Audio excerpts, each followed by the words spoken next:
Frustration filled Han Senator since leaving Lando and Meng Lai. He had changed directions many times, and even crossed back over his own path. He could barely believe that Meng Lai had still managed to find him. If I knew he'd show up, I wouldn't have come back. That sea of clouds was weird, but I'd be better off there than here facing Meng Lai. Han Sen turned around, wanting to return to that sea of clouds. But just as he started moving, Meng Lai swiftly teleported in front of him.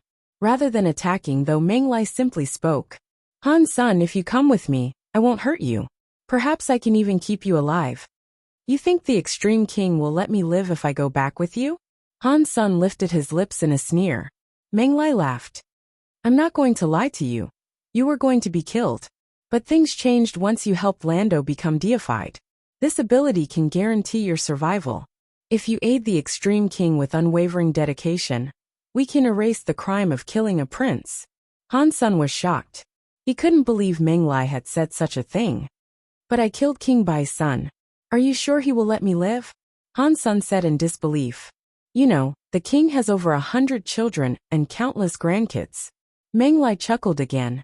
You didn't kill an important prince. And if anyone else had killed him, there's no way they would have been able to elude capture for so long. But you Han Sen are different. If you will work for the Extreme King, I can keep you alive. Han Sen rolled his eyes. There was no chance of winning if he fought Meng Lai. And there would be no way of escaping this man either. He was just pretending to listen, stalling for time as he tried to think of a way out. Seeing that Han Sen hadn't responded, Meng Lai went on to say, let's presume you make it to Sky Palace. Do you really think all of this will blow over with time? The Extreme King will not allow a prince to have died for nothing. Fourth uncle, it's just as you say. A prince of the Extreme King cannot die for nothing. If I go back with you, how would they allow me to live? Han Sen frowned. Meng Lai smiled and said, Han Sen has to die. But you might not be Han Sr. When Han Sen finally understood what Meng Lai had been implying, his eyes widened. Seeing that Han Sen was confused, Meng Lai said, our people won't let the killing of an Extreme King prince go without retribution. And we wouldn't make this sort of offer to anyone other than you. But if you insist on continuing to Sky Palace, it doesn't matter what crime you committed or what skills you have. The Extreme King will not allow you to live. Meng Lai's explanation had made things very clear. If Han Sen was willing to submit and work for them, he would be allowed to live. If he couldn't be used to their benefit, then they would keep trying to kill him, even if he reached Sky Palace.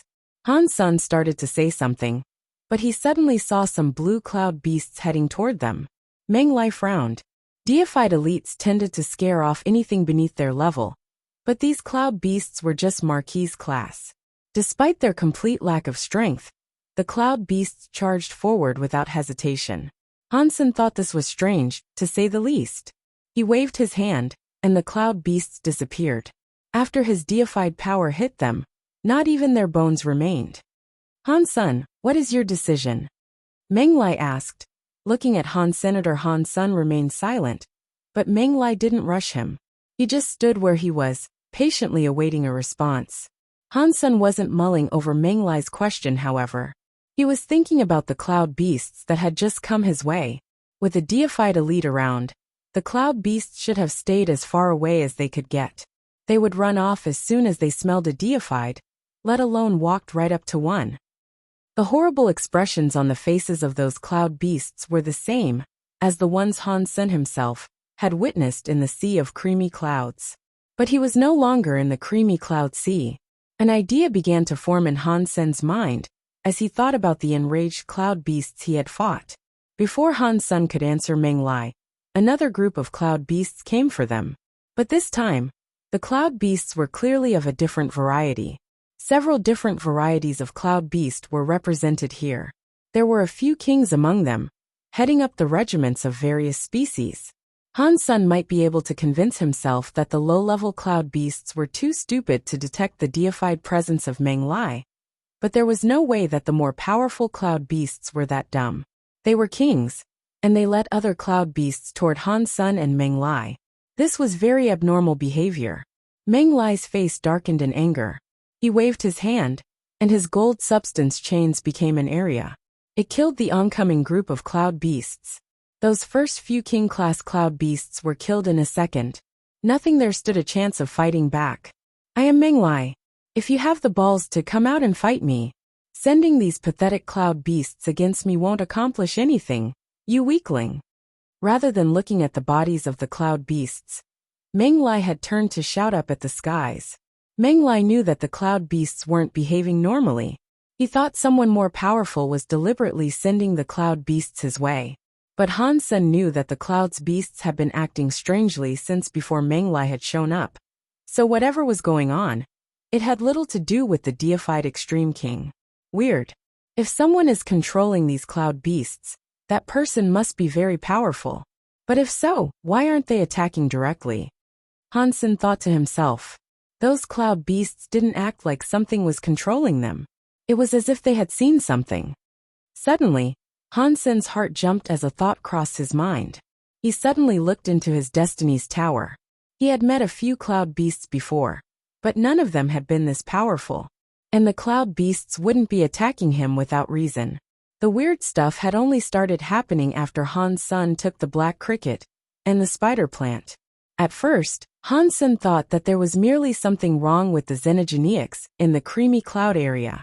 Perhaps they were naturally more aggressive or territorial than other cloud beasts. But after leaving the creamy cloud sea, weird things were still happening. That suggested that the problem stretched beyond the creamy cloud sea. Are those cloud beasts coming after this? Han Sen looked at the first floor of Destiny's Tower, which was where he had placed the cloud, the black cricket, and the spider plant.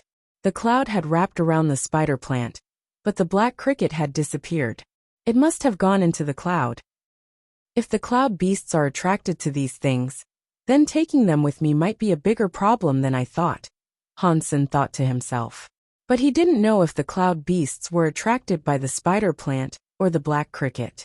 And with Menglai next to him, he couldn't take the two items out to compare them. Han Sen, have you made a decision yet? Menglai asked Han Sen, upon seeing no other intruders. Sure. I will go to the Extreme King with you. But you must swear that I will remain safe, Han Sen said to Menglai after a bit of hesitation. Don't worry. I won't let you die. If you come back with me and work for the Extreme King, I promise that no one will be able to hurt you, Menglai said with grave certainty. Once he had agreed to go with Menglai, Han Sen pretended to be the perfect picture of subservience. He followed along as if he had no interest in escaping. As Menglai headed through the Tianxia system toward the Extreme King worlds, Han Sen trailed after him without any reluctance. Menglai wasn't worried about Han Sen trying to run off, but after they had traveled for a short while, a lot of cloud beasts began to attack from the surrounding clouds. Menglai dealt with those cloud beasts easily, and not even the king-class cloud beasts were a threat to him. However, his face grew increasingly serious as time progressed. He still had no idea who was sending all these cloud beasts after him. He felt like something was watching him, and he didn't enjoy that sensation at all. Han Sen was shocked. The same thing happened to me when I was in the sea of creamy clouds. Even weak cloud beasts charged toward me with no concern for their own lives. From what I can tell, the effect must have a radius of sorts.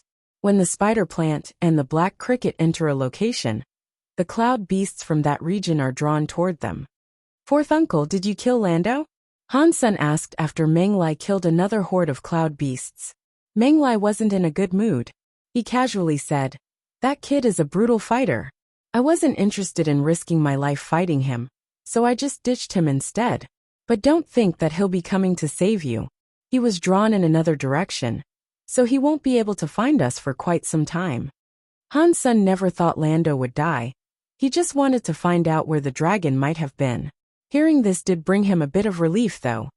You must be kidding, uncle. I have already promised you that I will go to the Extreme King.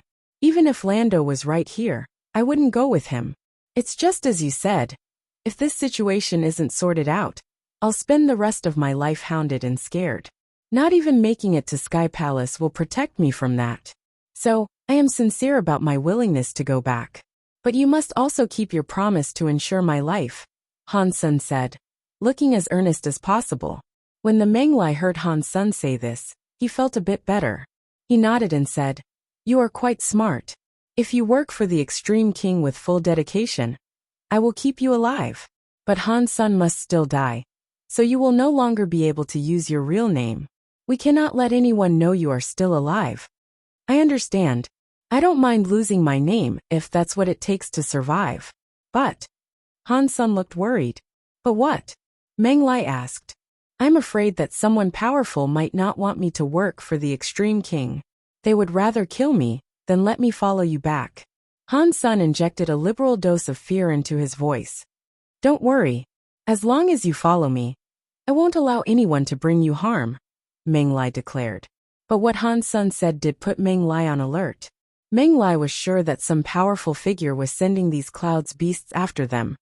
But that person had yet to reveal themselves. The mysterious deified just kept sending wave after wave of cannon fodder after them. If the mysterious deified was unable to steal Han Sun, then he might decide to just kill Han Sun instead. After a few more waves of cloud beast hordes assaulted them, Meng Lai was able to confirm his worry. The king-class Xenogeneics seemed to be aiming for Han Sun in particular. As he realized this, Meng Lai grew even more cautious. He pulled Han Sun closer to him, just in case something bad happened. While they were traveling, Meng Lai's face suddenly changed. He pulled Han Sun to a stop and looked deep into the clouds. Han Sun stood behind Meng Lai and also looked ahead. The nearby clouds were in turmoil as shockwaves rolled through them. A purple Kirin was thundering toward them through the clouds. Substance chains swirled around the monster's body-life clouds. Deified Xenogeneic. The spider plant and black cricket must be incredibly important if they can attract deified Xenogeneics, Han Sun thought in astonishment. And there were many cloud beasts following the deified Kirin to boot. There was a whole host of king-class Xenogeneics in their midst. Meng Lai frowned and spoke to Han Sr. "Don't get too close to the battleground, but don't run off too far either. If you get into a bad situation too far from where I'm fighting, I might not have a chance to save you." "Don't worry, uncle. I truly want to go to the Extreme King with you. I would never dream of running away." Han Sun knew what Meng Lai really meant, and so he answered him with sincerity. Meng Lai nodded. He started to say something more, but the deified Kirin cut him off with a roar. It brought a sky of clouds toward them. The cloud beast's target was fairly obvious though. It was Han Sun they wanted. "Huh. I want to see what sort of person is trying this hard to keep me from bringing Han Sun back to the Extreme King alive," Meng Lai said with narrowed eyes. He turned into a gold giant and ran toward the Kirin. Han Sun didn't flee. Instead, he entered the fight with the horde of cloud beasts. At this point, Han Sun had no reason to run. He was carrying some dangerous goods that could attract deified Xenogeneics. Now that he had Meng Lai to take the heat for him, running away would mean leaving behind his protection. "I don't know what that spider plant and black cricket are, but they can attract deified Xenogeneics. If things get too bad, I'll just have to throw them away.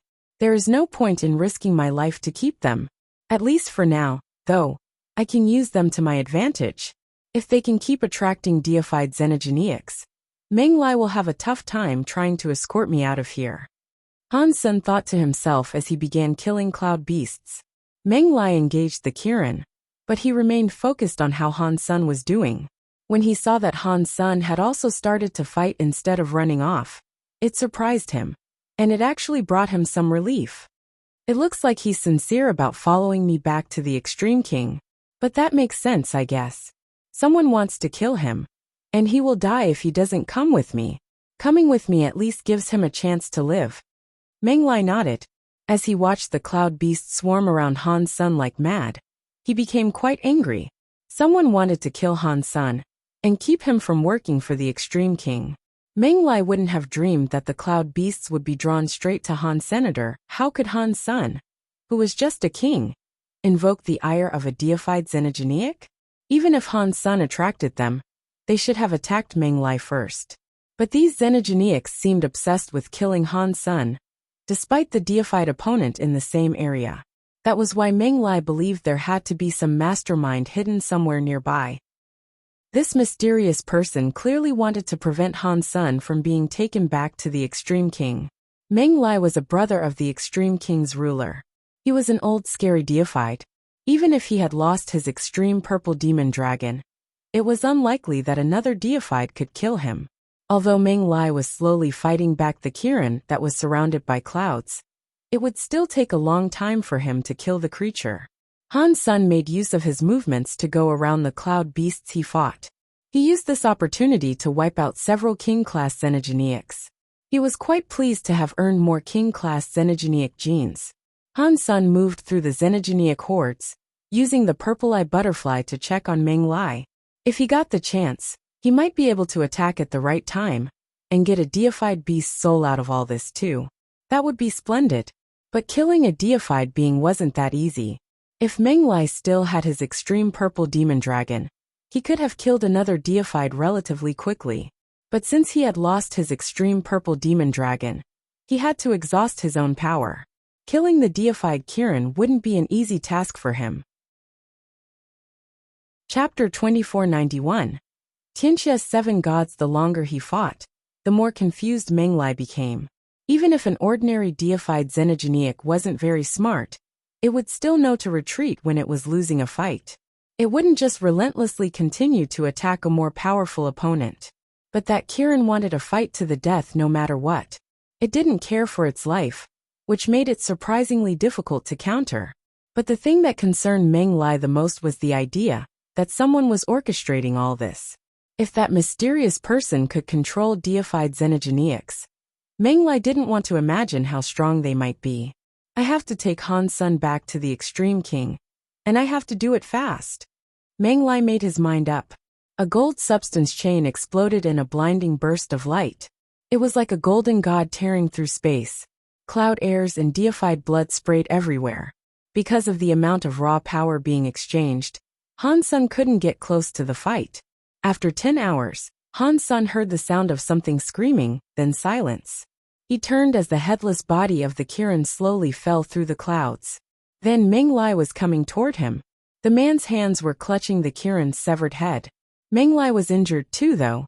His golden god body was bleeding profusely, and one of his wounds was deep enough to show bone. He was quite damaged. Han Sun felt it was a shame that he hadn't been able to get the last hit in on the Kirin, but he had managed to kill many King-class Xenogeneics during that time. He was slowly filling up his King-class gene tallies at least. Han Sun and Meng Lai kept traveling. Han Sun killed so many clouds beasts, but everywhere they went, even more of the crazed creatures showed up. Even Meng Lai, who was doing most of the killing, was getting tired hands. If I find out who is behind all this, I'm going to skin them alive. Meng Lai cursed in exhausted frustration. In the past, Xenogeneics never came close to Meng Lai. They wouldn't dare to show themselves before him. Right now though, even barons and viscounts were willing to attack him. He killed them, but it was infuriating that he even had to. They kept on fighting. The clouds looked like pools of blood in their wake. Meng Lai grabbed Han Sun and quickly outran the pursuing Xenogeneics. He felt sick from the massive amount of killing he had done. He didn't want to kill anymore. After traveling 100,000 miles, they saw another deified Xenogeneic coming for them. It appeared right in Meng Lai's path. Han Sun saw a huge rainbow-colored bird that resembled a peacock. It was soaring through the clouds. Just the sensation of its presence would be enough to make most people cower in fear. The Tianxia Peacock King. Who the hell could control the Tianxia Peacock King? Meng Lai whispered, his face going pale. Is he strong? Han Sun asked. It is the 4th of Tianxia's 7 gods. The Tianxia unicorn is at last place on that roster. So, what do you think? Meng Lai looked sick. Clearly, he wasn't confident that he could defeat the Tianxia Peacock King in battle. Han Sun looked at the Tianxia Peacock King in shock. It fanned its beautiful feathers, raising them in a semicircle behind it. Images that looked like eyes stared out of the peacock's fanned feathers. All the colors of the rainbow glowed inside those eyes. They became rainbow godlights that suddenly drenched the entire sea of clouds in a rainbow godlight. The moment the rainbow godlight appeared, Han Sun watched the light fall to touch his body. And when it happened, his armor, skin, and hair started to look like dust. He was too stunned to move. Han Sun's jade skin was unable to block the rainbow godlight's power. Han Sun looked over at Meng Lai and saw that he too was melting into dust. With a teeth-rattling roar, Meng Lai became that gold giant again. He grabbed Han Sun so that the gold color could spread across his body as well. The color dyed Han Sun's entire form. When Han Sun looked closer, he could see that the layer of gold was made of intricate substance chains. But even that layer of protection started to degrade under the power of the rainbow god light. Meng Lai's gold body clearly couldn't withstand the Tianxia Peacock King's rainbow god light. You need to leave now. Meng Lai threw Han Sun away, then started running toward the Tianxia Peacock King. Han Sun used the momentum of Meng Lai's throw to escape the rainbow godlight's area of effect. The Tianxia Peacock King, meanwhile, was occupied by Meng Lai, and therefore couldn't give chase. Fuck. Even the terrifying Tianxia Peacock King was drawn toward me. I can't keep this thing, Han Sun thought. He pulled the cloud out of Destiny's tower, tossed it to the side and flew away. That thing had even managed to attract the Tianxia Peacock King. If Han Sun continued carrying it, it would only be a matter of time before he attracted the rest of the Tianxia gods. The Tianxia unicorn, at the end of the roster, was already so strong.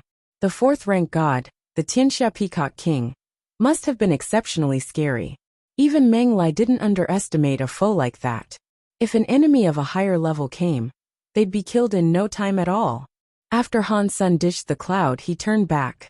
He went in a different direction so he could escape Meng Lai. After flying for a while, Han Sun felt a weird prickling sensation across the back of his neck. He turned around and saw the cloud chasing him.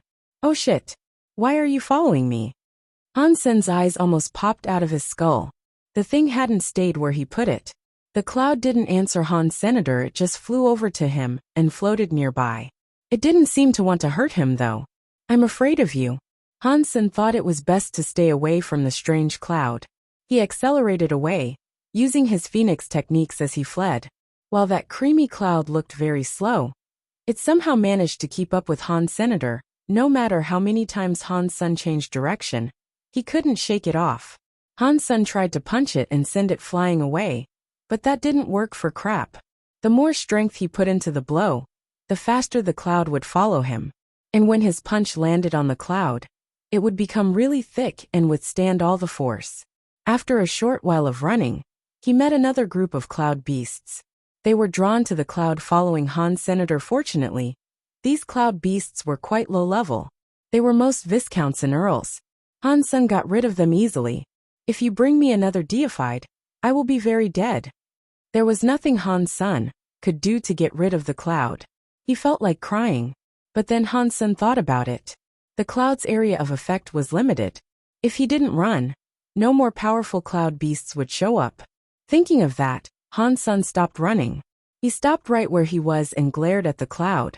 He said to it, I'm warning you. Don't follow me anymore. Otherwise I will kill you.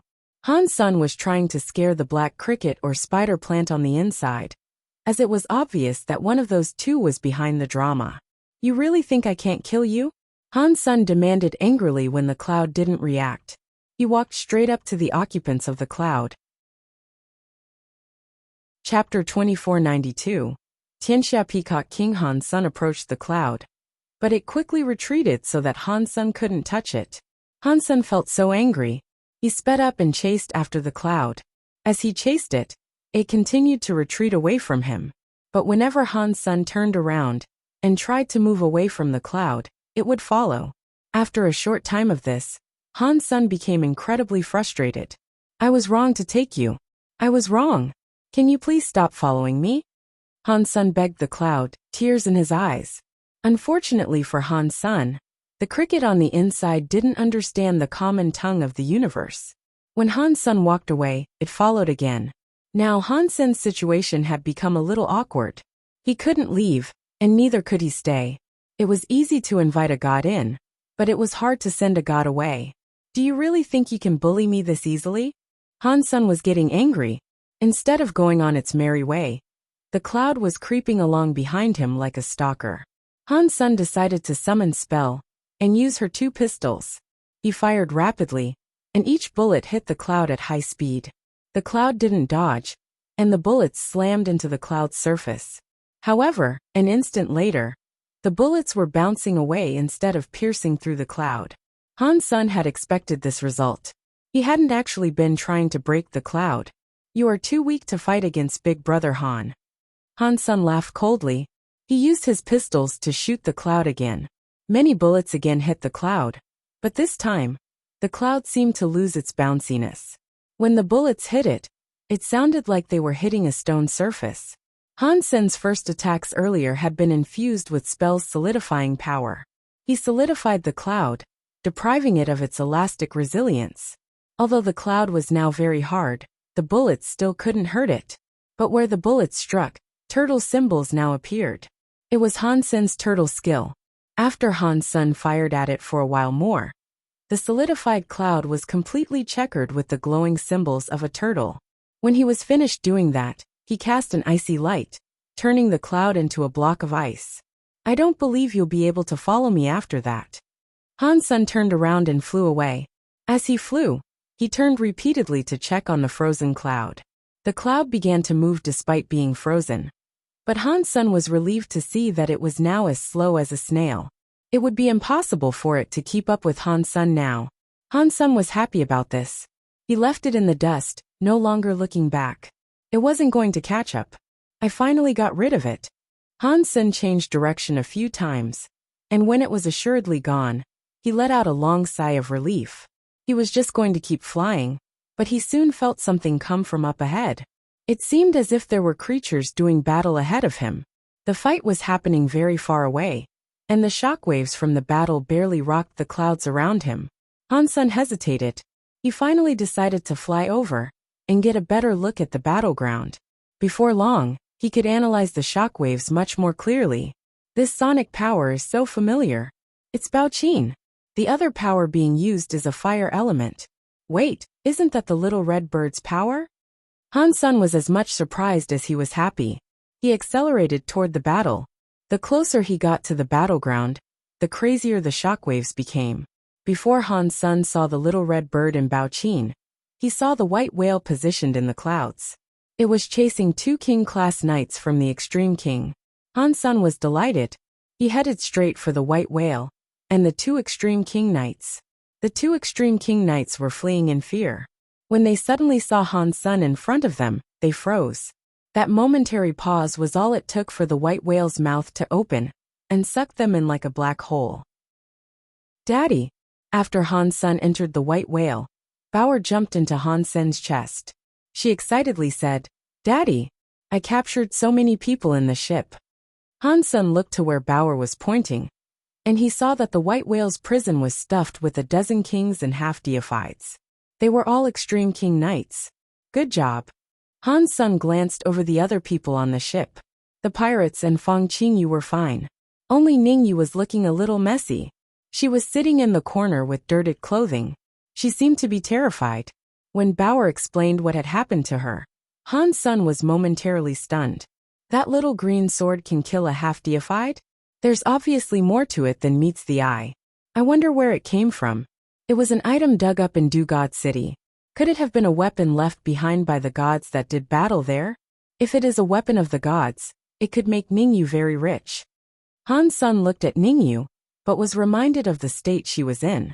It made Han Sun think that scamming her might not be a very nice thing to do. But Han Sun remembered the story that Bauer had just told him. Although Ningyu's personality seemed overwhelmed and suppressed by the little green sword, it wasn't gone.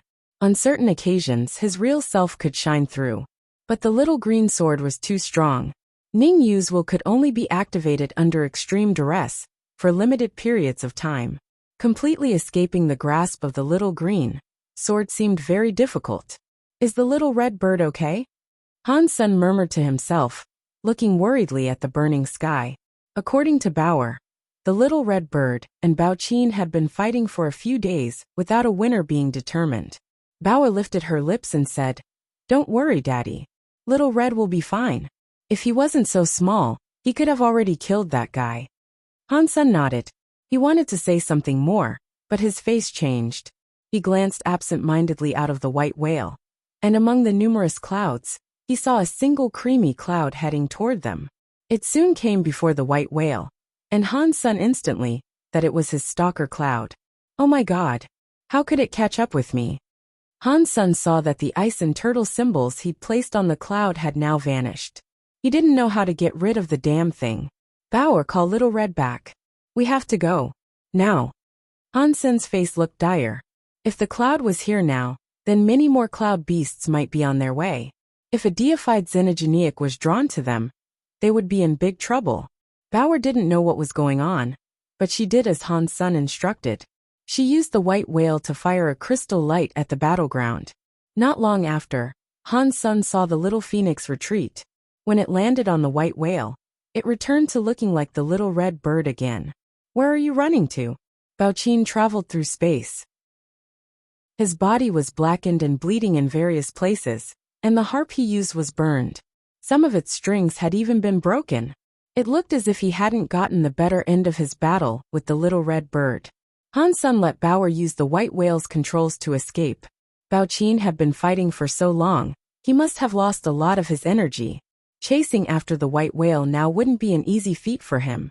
The white whale traveled away at high speed, and the creamy cloud followed behind them in close pursuit. Bao Qin straggled along behind the cloud. They all traveled through the clouds quickly. Pang! They hadn't been flying for long when Han Sun saw a rainbow light. It immediately covered the sea of clouds all around. The Tianxia Peacock King, Han Sun breathed, seeing the majestic bird appear among the clouds. Chapter 2493. Holy Area Grass. The Tianxia Peacock King wasn't doing so well. Most of its plumage had been torn off, and only a few feathers remained on the bird's tail. It was like a plucked chicken, or a paper fan that had been mostly shredded. Wounds covered its body, and many of them looked severe. But no matter how badly injured it was, this creature was still a powerful deified foe. The peacock's eyes started to flash. It emitted a rainbow godlight substance chain, forming an area that shielded everything. Everything inside that area would be melted by the rainbow godlight. Anything inside the area would be reduced to dust, crumbling away in minutes. Han Sun and the others were better off inside the white whale. The hull of the white whale was very solid. When the rainbow godlight shone on it, slow trickles of dust began to slide off the ship's hull. The process was obnoxiously slow. The cloud and Bao Qin didn't fare as well. When the rainbow godlight shone on the cloud, it started to become dust. Bao Qin's armor couldn't withstand the godlight either. The armor's transformation into dust was very slow, but it was Bao Qin's self-armor. If it was injured beyond the point of recovery, his entire body would be permanently damaged. The Tianxia Peacock King's target was the cloud. Its eyes glowed with a godlight that seemed focused on the cloud. The cloud was scared, and it quickly flew forward. But instead of trying to escape the area, it just hid beneath the white whale. The Tianxia Peacock King's godlights fell on the white whale, and almost pierced through the hull. Oh shit! Does that bad luck cloud hate me this much? Han Sun whined. He turned to Bauer. Go faster. Lose it. Bauer pushed the white whale's power to the max. The white whale released a whale-like call, and then it lurched forward, as if it planned to leave no matter what got in its way. The cloud managed to close the distance, and again, it appeared beneath the white whale. The rainbow godlights fell on the cloud, and it melted quickly. Soon the spider plant was revealed. The plant was very green like flawless jade. The rainbow godlight shone on the spider plant, but the plant seemed immune to the godlight's power. Bao Qin was running in the opposite direction. He took refuge in some clouds, and when he looked back, he saw the spider plant. He screamed hoarsely, Holy Area Grass! That is the Holy Area Grass! Without a second of thought, Bao Qin sent a swarm of substance chains toward the spider plant. The Tianxia Peacock King's target was the spider plant.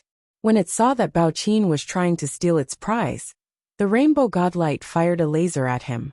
Bao Qin raised his harp to block the rainbow godlight, but the deified treasure was quickly annihilated by the peacock's powerful attack. Blurg! Dust rained from Bao Qin's body. He looked very upset about his loss, and his desire for the plant still showed plainly across his face. However, he was no longer willing to try and steal the spider plant. He ripped a hole in the fabric of space, teleported and disappeared. After all, he wasn't comparable to someone like Meng Lai. Even with the Tianxia Peacock King being as injured as it was, he couldn't do battle with it. That would be a fight he stood no chance of winning, and he knew it. After Bao Qin escaped, the Tianxia Peacock King's gaze returned to the spider plant.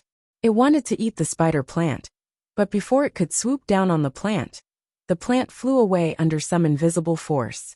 It was being pulled to another location. The Tianxia Peacock King looked in the direction the plant was being pulled. He saw a little girl standing atop the white whale. A little gold gourd was clutched in her hands, and it was that gourd which was sucking in the spider plant. When he saw this, Han Sen's heart stopped. He didn't even know when Bauer had gone outside to use her gourd on the spider plant. The Tianxia Peacock King squawked with anger. Its rainbow substance chains erupted like a volcano, and the sheer volume of its substance chains appeared to shroud the entirety of space. It looked furious. Even when Meng Lai had attacked the bird, it hadn't been this disgruntled. That rainbow godlight was everywhere. It was like a rainbow sky had descended over everything. After Bauer climbed back into the white whale, Han Sen sent the ship rocketing forward. But no matter how fast the white whale flew, it wasn't fast enough to outrun the Tianxia Peacock King's rainbow godlight. The scary rainbow godlight landed on the white whale, and the ship's shell began to disintegrate even faster. The white body of the machine suddenly looked like a plume of gray smoke while it flew. A lot of dust and ash crumbled away, like some sort of ugly comet. The white whale's shell was melted by the rainbow godlight, revealing the bones of its interior structure. "We're going to die. We're going to die. I beg you guys, return whatever you stole," Ningyu cried, gripping Han Sen's leg. Han Sen's eyes kept shifting around. With the rate at which the white whale's hull was being eroded, he also knew things weren't going to last. But after seeing how Bao Qin's reaction to the spider plant, Han Sen realized that the spider plant must be very precious. He had never heard of the holy area grass before, but he didn't want to concede and give it up now. But the Tianxia Peacock King was still a frightening beast. The rainbow godlight it emitted seemed unstoppable. Han Sen and his companions weren't strong enough to withstand the might of such a creature. The pirates and the imprisoned Extreme King Knights watched all this with terrified eyes. They were all in shock. Their eyes darted all around the melting white whale. If the white whale was destroyed, not one of them would be able to escape all this. They would be turned into dust by the rainbow godlight. "Bauer, take the item back outside." Han Sen could think of no other way to deal with the Tianxia Peacock King. Although Bauer didn't want to, she wouldn't disobey Han Senator. She took the spider plant out of the gourd and gave it to Han Senior. "Tianxia Peacock King, take this item and let us live." Han Sen threw the spider plant out of the white whale, hurling it far away from them. The Tianxia Peacock King, upon seeing the spider plant, gleefully raced towards it. It was no longer interested in attacking the white whale. Han Sen probably should have thrown the spider plant further, but the Tianxia Peacock King was far quicker than he expected. It appeared next to the spider plant in an instant. It opened its mouth and swallowed the whole thing in one gulp. No one could stop the Tianxia Peacock King, and the spider plant vanished down the bird's throat in an instant. After the Tianxia Peacock King swallowed the spider plant, it moaned to the sky. The noise was so loud that it rocked the Tianxia system. Han Sen didn't speak the language of birds, but he could imagine how good that plant must have tasted for the bird to moan and groan in such pleasure. The bird moaned for a long time, but the noise was suddenly cut short by a loud burp. The Tianxia Peacock King had suddenly become so full. Han Sen was still trying to flee the area in the white whale, but before he could get too far away, he heard a strange noise. It made him turn to look at the Tianxia Peacock King. The bird kept burping and burping. It couldn't seem to stop, and it looked like it was suffering. The creature seemed to have eaten too much. The strangest thing was that its belly was swelling. It was like a slim lady had suddenly become 8 months pregnant. Han Sen was stunned, but as he stared he had a sudden thought. With a shock he said, "Is that black cricket doing something inside the peacock's belly?" Chapter 2494. Let go of that peacock. The distraught Tianxia Peacock King flapped its wings wildly. It was blazing with rainbow light, and its power ripped haphazardly through the sky, tearing trenches in space wherever it went. Its efforts were futile though. Its belly was still expanding. The Tianxia Peacock King kept crying, "Han Sen, and the others looked on in dumbfounded silence. Minutes later, the Tianxia Peacock King's belly was bloated like a balloon, and it was still expanding. Its skin was so stretched that it was becoming transparent. Everyone on the white whale began to wonder if the creature's belly was about to explode. Of course, the Tianxia Peacock King didn't disappoint them. Its belly ruptured, and the detonation was like thunder. There was a gaping hole where its belly had once been. A giant creamy cloud emerged. It was the black cricket's fluffy white discharge. It is that strong. Han Sen was shocked. He hadn't realized that the creamy cloud possessed much power, and he certainly didn't think it was strong enough to erupt from the Tianxia Peacock King's belly. The peacock was a ridiculously powerful deified creature, and it had just been ripped open like a plastic bag. You have to watch what you eat. The Tianxia Peacock King is a prime example of what happens if you don't. It swallowed a tasty morsel whole without first inspecting the contents. Now its belly has blown up. I don't know if it will survive this. Han Sen's heart leaped. He stopped the white whale and looked at the Tianxia Peacock King. After the Tianxia Peacock King's belly broke, the creature's rainbow blood was running freely into the clouds. The beast hung in the air, crying hopelessly. It fluttered its wings, wanting to leave the area, but its rainbow godlights were growing dimmer and dimmer. They were becoming difficult to see at all. It wasn't going to be attacking anything anytime soon. The creamy cloud ignored the Tianxia Peacock King and flew back toward Han Sr. Here's a good opportunity. Take control of the white whale, Bauer. Han Sen said happily. He grabbed the little red bird and ran out of the white whale. He headed toward the severely injured Tianxia Peacock King. Little Red, your time is now. Han Sen threw the little red bird at the peacock. The little red bird screamed sadly as its body turned into that of a fire phoenix. But it followed Han Sen's instructions and sent a stream of angry fire toward the poor Tianxia Peacock King. The flames covered the sky as its whirling inferno moved to incinerate the Tianxia Peacock King. Everything in sight took on a flickering hellish appearance. The Tianxia Peacock King was already injured and on the brink of death. He was unable to withstand the little red bird's phoenix flames. The peacock cried as it burned, and it flapped its wings feebly. But sadly, it was simply too injured to move. It still had the injuries from its fight with Meng Lai, and now, it had practically exploded. Its guts were falling out. One of its legs was a ruined mess. If the Tianxia Peacock King could find a safe place to rest, it would probably recover in 1,000 years or so. If it had a powerful treasure or two, it might heal even more quickly. But it was in no condition to fight a deified elite right now. As the Tianxia Peacock King burned and screamed, its feathers and flesh turned a deep red. It was like a burning bar of iron. But it was struggling and refusing to submit to the cold prospect of death. It wanted to escape the little red bird's phoenix fires first and foremost. Sadly, it couldn't get away. The little red bird continued to chase it and send crackling flames over its body. Its life force had become so weak that the rainbow godlight could no longer be seen. The Tianxia Peacock King's life force was almost depleted, and its wings ceased to move. Its body was falling in a raging fire. Han Sen moved up behind the little red bird and shouted, "Let go of the peacock. Let me do it." Han Sen lifted his thunder god spike. He flew to the Tianxia Peacock King, that had lost consciousness, and took aim at its brain. With all his might he tried to crush it. The thunder god spike struck the Tianxia Peacock King's skull hard, but the weapon couldn't penetrate it. Even so, silver lightning coursed down into the creature. The electrified Tianxia Peacock King lost consciousness and began to shake violently. Han Sen kept striking it. The peacock's body continued to shiver and shake. Han Sen had yet to hear the killing announcement though. This kill has to be mine. Jade Emperor, Holy Buddha, Bodhisattva, you must give me a beast's soul. Han Sen kept smacking the peacock's head as he prayed. The Peacock King wasn't moving, and Han Sen had yet to hear the announcement noise. He gritted his teeth and kept on smacking it. Xenogenic deified hunted Tianxia Peacock King. Xenogenic gene found. Obtained Tianxia Peacock King beast soul. As Han Sen wondered if the kill had been claimed by the little red bird, he suddenly heard the announcement. In an instant, Han Sen felt as if he had been transported directly to heaven. The 180,000 pores across his skin felt so good, and he moaned in pleasure. Deified beast soul. I got a deified beast soul. Han Sen grinned like a madman.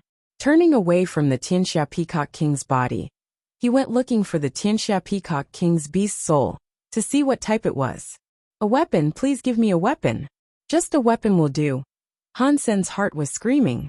Deified beast soul Tianxia Peacock King. Soul armor type broken. Soul armor type? Holy shit. That's better than a weapon. I'm rich. I'm rich. Han Sen was so happy that he almost jumped on the spot. It was deified soul armor, so it would have a deified level defense. It also had the power buffs that came along with the deified beast soul.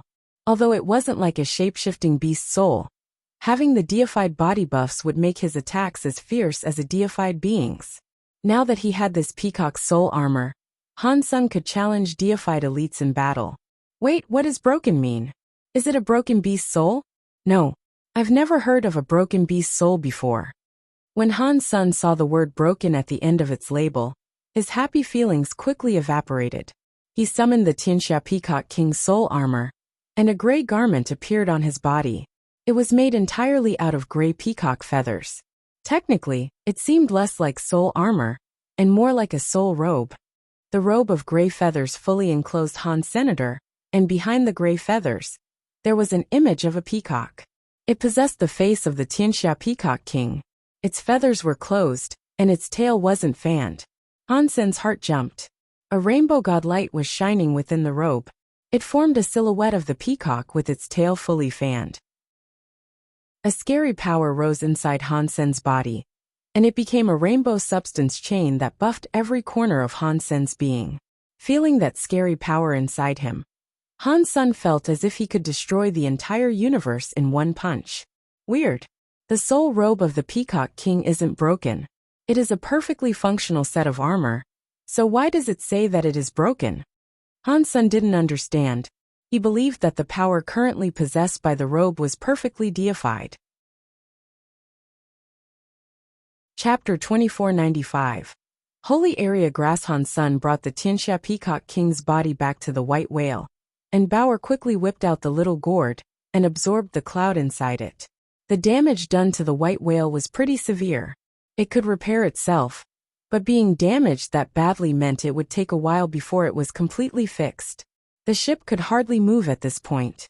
There were many holes that went clean through the ship, and the entire structure seemed on the verge of falling apart. Han Sen, was that really the holy area grass? Might I see it? Fang Qingyu asked Han Sen, his eyes gleaming with hope. You know what the holy area grass is? Han Sen asked. Fang Qingyu nodded. I've heard of it, although I've never seen it before. Even in the Thousand Treasures Alliance, there are only a few tales and legends surrounding its existence. The details are scarce, and we don't even have any pictures of it. Does that mean the holy area grass is something very precious? Han Sen was so happy. It isn't just precious. Even powerful factions like the Thousand Treasures would like the holy area grass. If this is the real deal, this holy area grass could be exchanged for the ownership of multiple systems. What is the holy area grass used for? Han Sen asked with confusion. So far, Han Sen hadn't seen the holy area grass do anything other than attract xenogeneics. Even if eating it could make you deified, it still wouldn't have the same value as a few large systems. I only know a few legends about it, but I don't know if they are true. According to the records of the Thousand Treasures Alliance, eating the holy area grass can provide access to a mysterious xenogeneic space known as the holy area. There is no sickness or death in that place, and when you enter it, it can make you immortal, Fang Qingyu said after a moment of thought. Upon hearing that, Han Sen was rather disappointed. He knew that claim couldn't be true. If being immortal was so simple, then the sacred leader wouldn't have gone to such lengths in attempting to extend his own life. He wouldn't have spent so much effort trying to kill a god. Entering the holy area didn't sound legit to Han Senator. If eating the plant would let him enter some holy area, the black cricket would have been there already. Why would it still be here? Oh no, Bauer. Get that cloud of your gourd. Han Sen hastily told Bauer, thinking about the black cricket. The black cricket was still somewhere inside of that fluffy white cloud, and Han Sen didn't know if it had eaten all the holy area grass. So Bauer released the cloud. Han Sen approached it and saw that the holy area grass was still there. He brushed the leaves of the holy area grass. He soon discovered that the root of the holy area grass had something ball-shaped on it. There was a tiny hole in the ball-shaped thing. The cricket must have made a house in there. The hole looked too small to admit Han Sen's fingers. He didn't know how to get the black cricket out of there without hurting the holy area grass. Brother Fong, do you think this is the holy area grass? Han Sen gave the holy area grass to Fong Qingyu. Fong Qingyu accepted it and examined it. After a while of observation, he said, "There isn't much information available in the Thousand Treasures Alliance. But this does look the same as the illustrations that I've seen. I cannot be entirely sure though.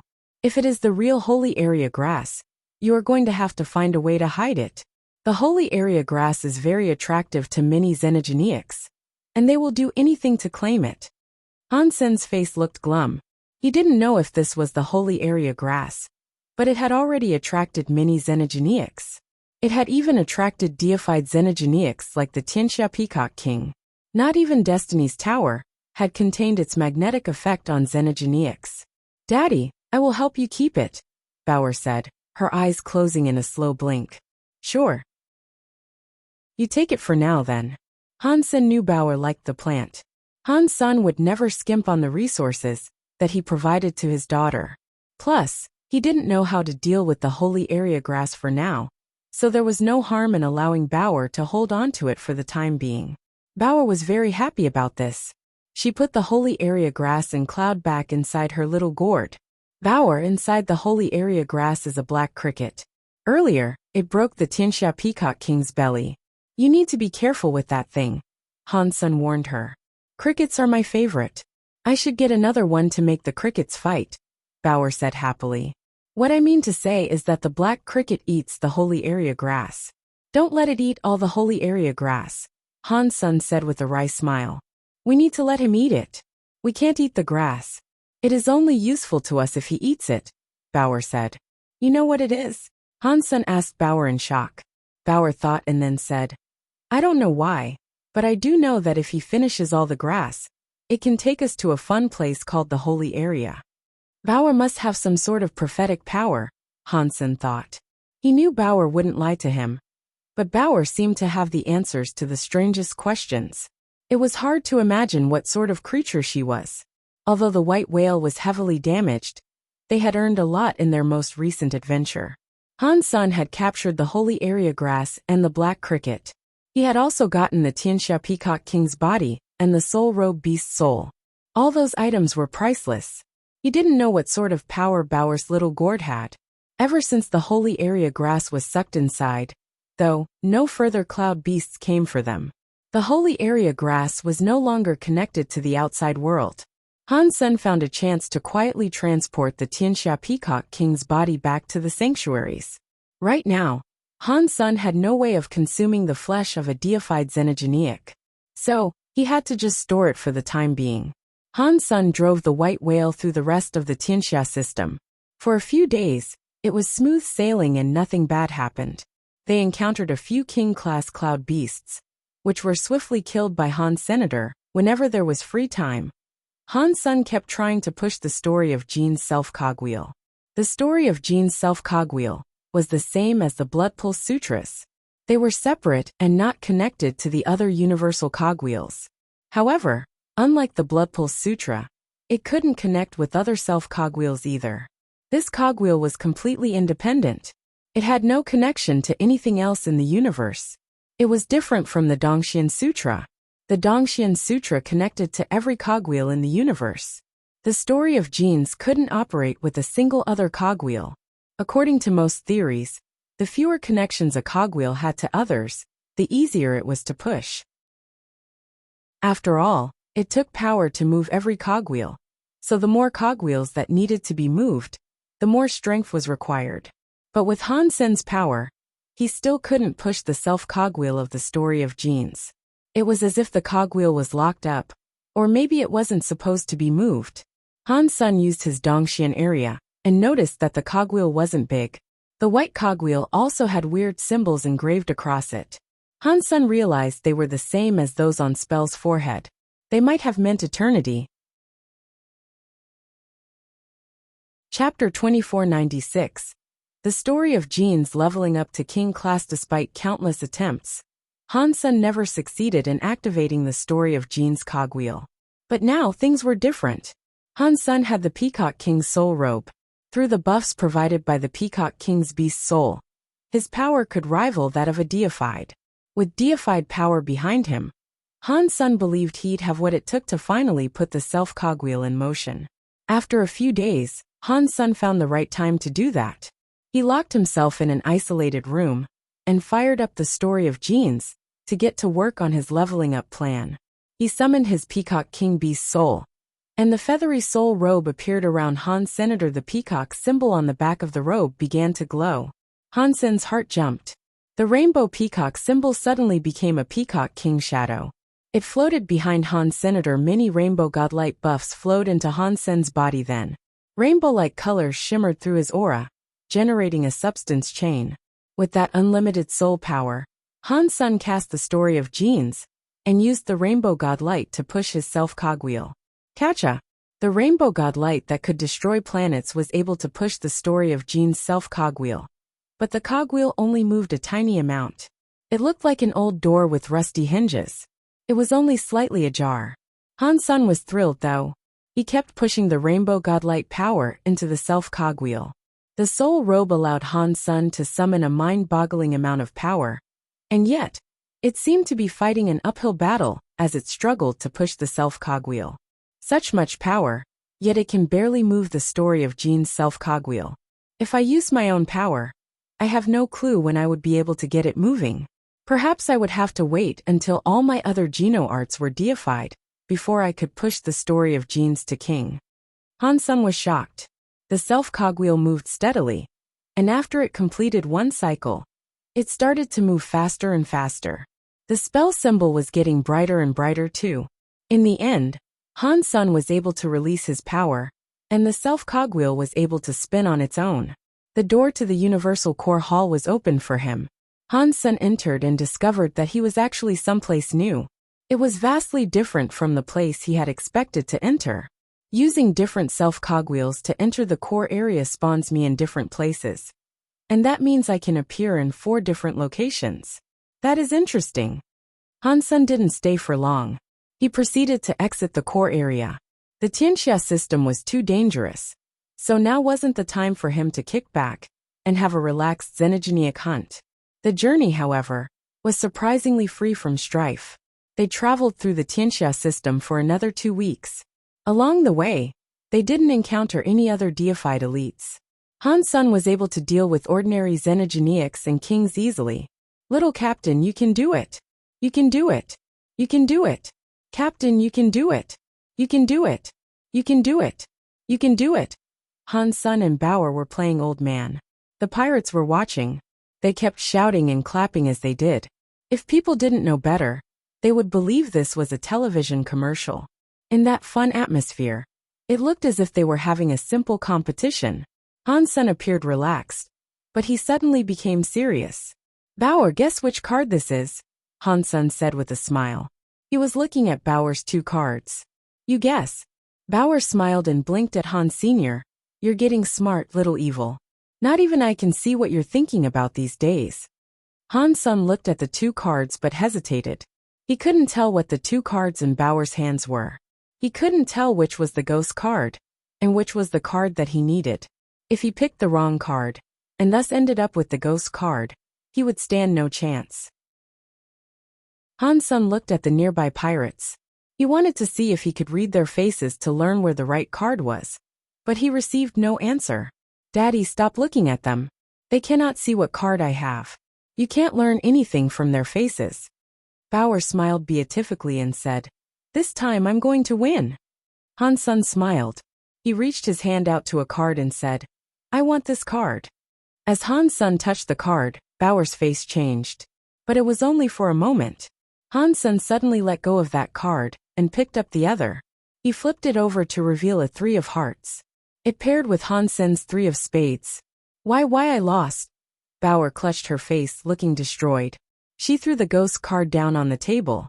Ha Ha, your father is your father forever. Hansen laughed and stroked her head. Do it again. I'm going to win. Bauer pleaded while gripping the cards. Hansen coughed into his hand. I think I'm busy now. Let them play with you. Hansen quickly stood up and shoved a pirate down to play with her. This little girl is getting too smart. I almost got fooled by her.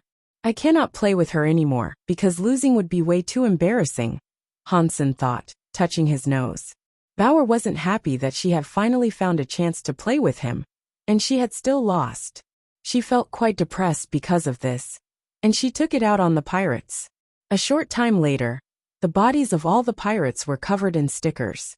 Hansen went back to his room and summoned Spell. Ever since the story of genes had become king class, Hansen had tried to figure out what the story of genes area did. The Blood Pulse Sutra self-cogwheel didn't connect with any universal cogwheels, but it could still push the self-cogwheels of other creatures. The self-cogwheel of the story of genes was completely independent though. It just kept spinning in place all alone. It didn't connect with anything. Aside from making Hansen's body and genes stronger, he hadn't discovered what the story of genes area did. Spell had become king class when he pushed his self-cogwheel. Some of her abilities had gotten stronger, but otherwise, she had gained no new forms or powers. Aside from her body getting better, Spell was the same as when she was a duke. However, Hansen had been surprised to discover a self-cogwheel in Spell's body. Spell was just his Geno armor, much like the Dongxian armor. They were just byproducts of Geno arts. They shouldn't possess their own self-cogwheels.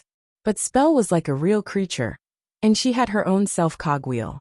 That really surprised Senator. If he hadn't been investigating how to use the story of genes, he probably wouldn't have looked at Spell's body with the Dongxian aura. It might have been a long time before he discovered her self-cogwheel. Spell's self-cogwheel was the same as Hansen's self-cogwheel. It was like a copied version. Hansen was sure that it wasn't his own self-cogwheel though.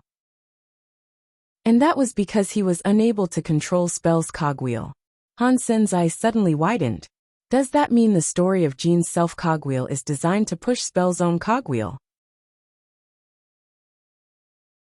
Chapter 2497.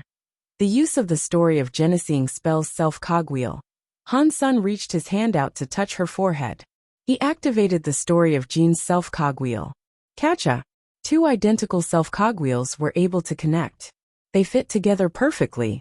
As Hansen's self-cogwheel started to move, Spell's self-cogwheel followed along with it. The two cogwheels accelerated together, becoming brighter and brighter with Spell. But because of the teeth of the cogwheels, the two cogwheels spun in opposite directions. One of them went clockwise, and the other went counterclockwise. As they spun faster and faster, Spell shone with ever-increasing intensity. Hansen and Spell's power was moving like crazy. They both had the power of the story of genes. Hansen soon detected that his power was different from Spell's power, but he couldn't discern exactly what made each one unique. Hansen guessed that the difference in their powers had something to do with the way the self-cogwheels were spinning in opposite directions. As Hansen tried to figure out what benefit the connection between the cogwheels provided, Spell's body suddenly began to change beneath his hand. This change was different from when she became the armor, the pistols, the sniper rifle, or the rocket launcher. Spell stepped toward Hansen and connected with his body. Hansen was shocked. This was a familiar feeling. It was the same feeling as when he combined with Little Angel. Of course, when Spell combined with Hansen's body, his body changed too. His hair and his eyes changed to reflect Spell's colors. His body became softer. The strange symbols of Spell appeared across his forehead. This combination was different than when Spell became an armor set for Hansen to wear. It was more like the combination process and result Hansen had experienced with Little Angel. And Hansen's body had no armor. After combining with Spell, Hansen noticed he had two self-cogwheels for the story of genes. He could barely believe it. They were still active and spinning in opposite directions, but aside from affecting each other, they didn't connect with any other universal cogwheels. They weren't much different now than when they were apart. There were no area powers, but because they had combined, Hansen's fitness had risen higher. While Han Sun was wondering about the power of the story of Jin's area, he suddenly felt a mysterious shockwave come from inside his sea of soul. Han Sun had felt this shockwave before, and now it was happening again. Han Sun peered into his sea of soul and saw the black crystal armor. A symbol had appeared on the helmet of the black crystal armor that looked exactly the same as the one on Han Sen's forehead. It was glowing with a gentle light. Han Sun felt that his connection with the black crystal armor had never been this close before. It was as if he could control it with his mind. But Han Sun swiftly realized that it was an illusion. More than anything, he could see the symbiotic connection between himself and the black crystal armor, but he still couldn't control it. But this change made Han Sun a very happy boy. Is the power of the story of Jin's meant to control the black crystal armor? The connection between me and the black crystal armor has certainly strengthened. If the story of Jin's levels up to a certain point, maybe I will be able to actually control the black crystal armor. Han Sen's mind returned to the moment when the black crystal armor's punch had annihilated that statue. He would definitely like to max out the story of Jin's to be able to don such armor. But that also made Han Sun a touch worried. The story of Jin's was invented by Sacred Leader and that strange woman. Its purpose was to kill gods. Why does the story of Jin's have a connection with the black crystal armor? Is the black crystal armor connected to Sacred Leader? The black crystal armor originates from the sanctuaries. If it is connected with the Sacred Leader, why did the Sacred Leader leave it behind in the sanctuaries? If the black crystal armor is an item the Sacred Leader created to slay a god, then did it fail? Is that why he just tossed it into the sanctuaries? He knew it was unlikely that the Sacred Leader would just throw the set of armor away like that. So it was just a guess. No one knew the truth just yet. After learning what spell could be used for, Han Sun felt depressed. Until he opened the black crystal armor, spell's area wouldn't help him much. Combining with her only made his body stronger. There were no special abilities. No way. The story of Jin's must be independent. That woman never said that the story of Jin's required a set of armor. What is going on? Does the black crystal armor exist because it was the only way for the Sacred Leader to learn the story of Jin's? Is that why they are a match? That idea actually seemed possible. When he first tried to practice the story of Jin's, he failed repeatedly. It was through the help of the black crystal armor that he was able to properly start practicing with the story of Jin's. If Sacred Leader and that woman created the story of Jin's and noticed that it couldn't be practiced, Sacred Leader might have found a way to do so through the synthesis of that black crystal armor. In that case, Han Sen's experience with the story of Jin's might make sense.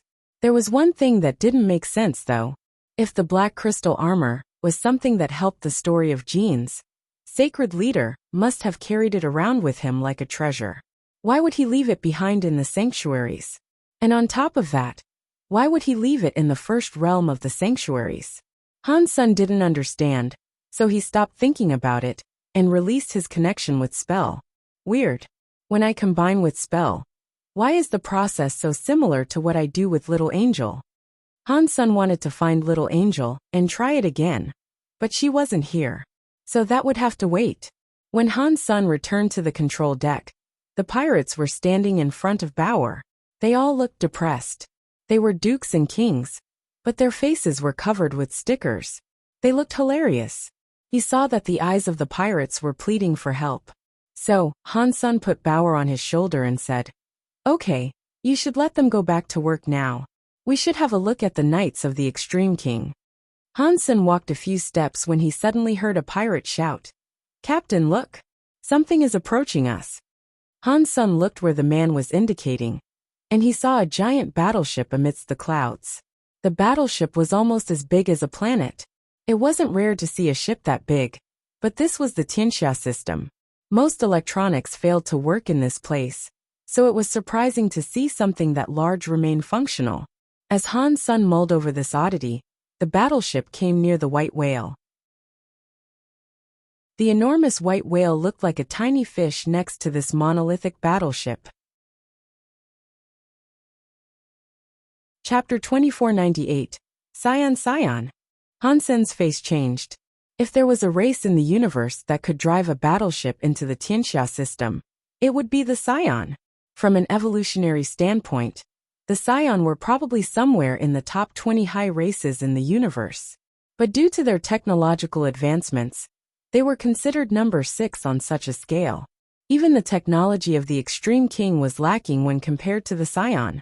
When he saw the iron symbol representing the Scion on the front of the battleship, he could immediately tell that it was indeed a ship belonging to the Scion. Even without seeing the symbol, though, he still would have known. Only the Scion could fly a giant battleship into Tianxia system without impediments. Han Sen hesitated, contemplating flying his white whale elsewhere. The Scion battleship fired a beam of light, but luckily, it wasn't an attack on the white whale. The beam of light stopped in front of the ship, and it presented the image of a creature clad in armor. It was a hologram sent over a large distance. My dear Han Senator, I am Prince Albert of the Scion. My king has ordered me to invite you as a privileged guest of the Scion.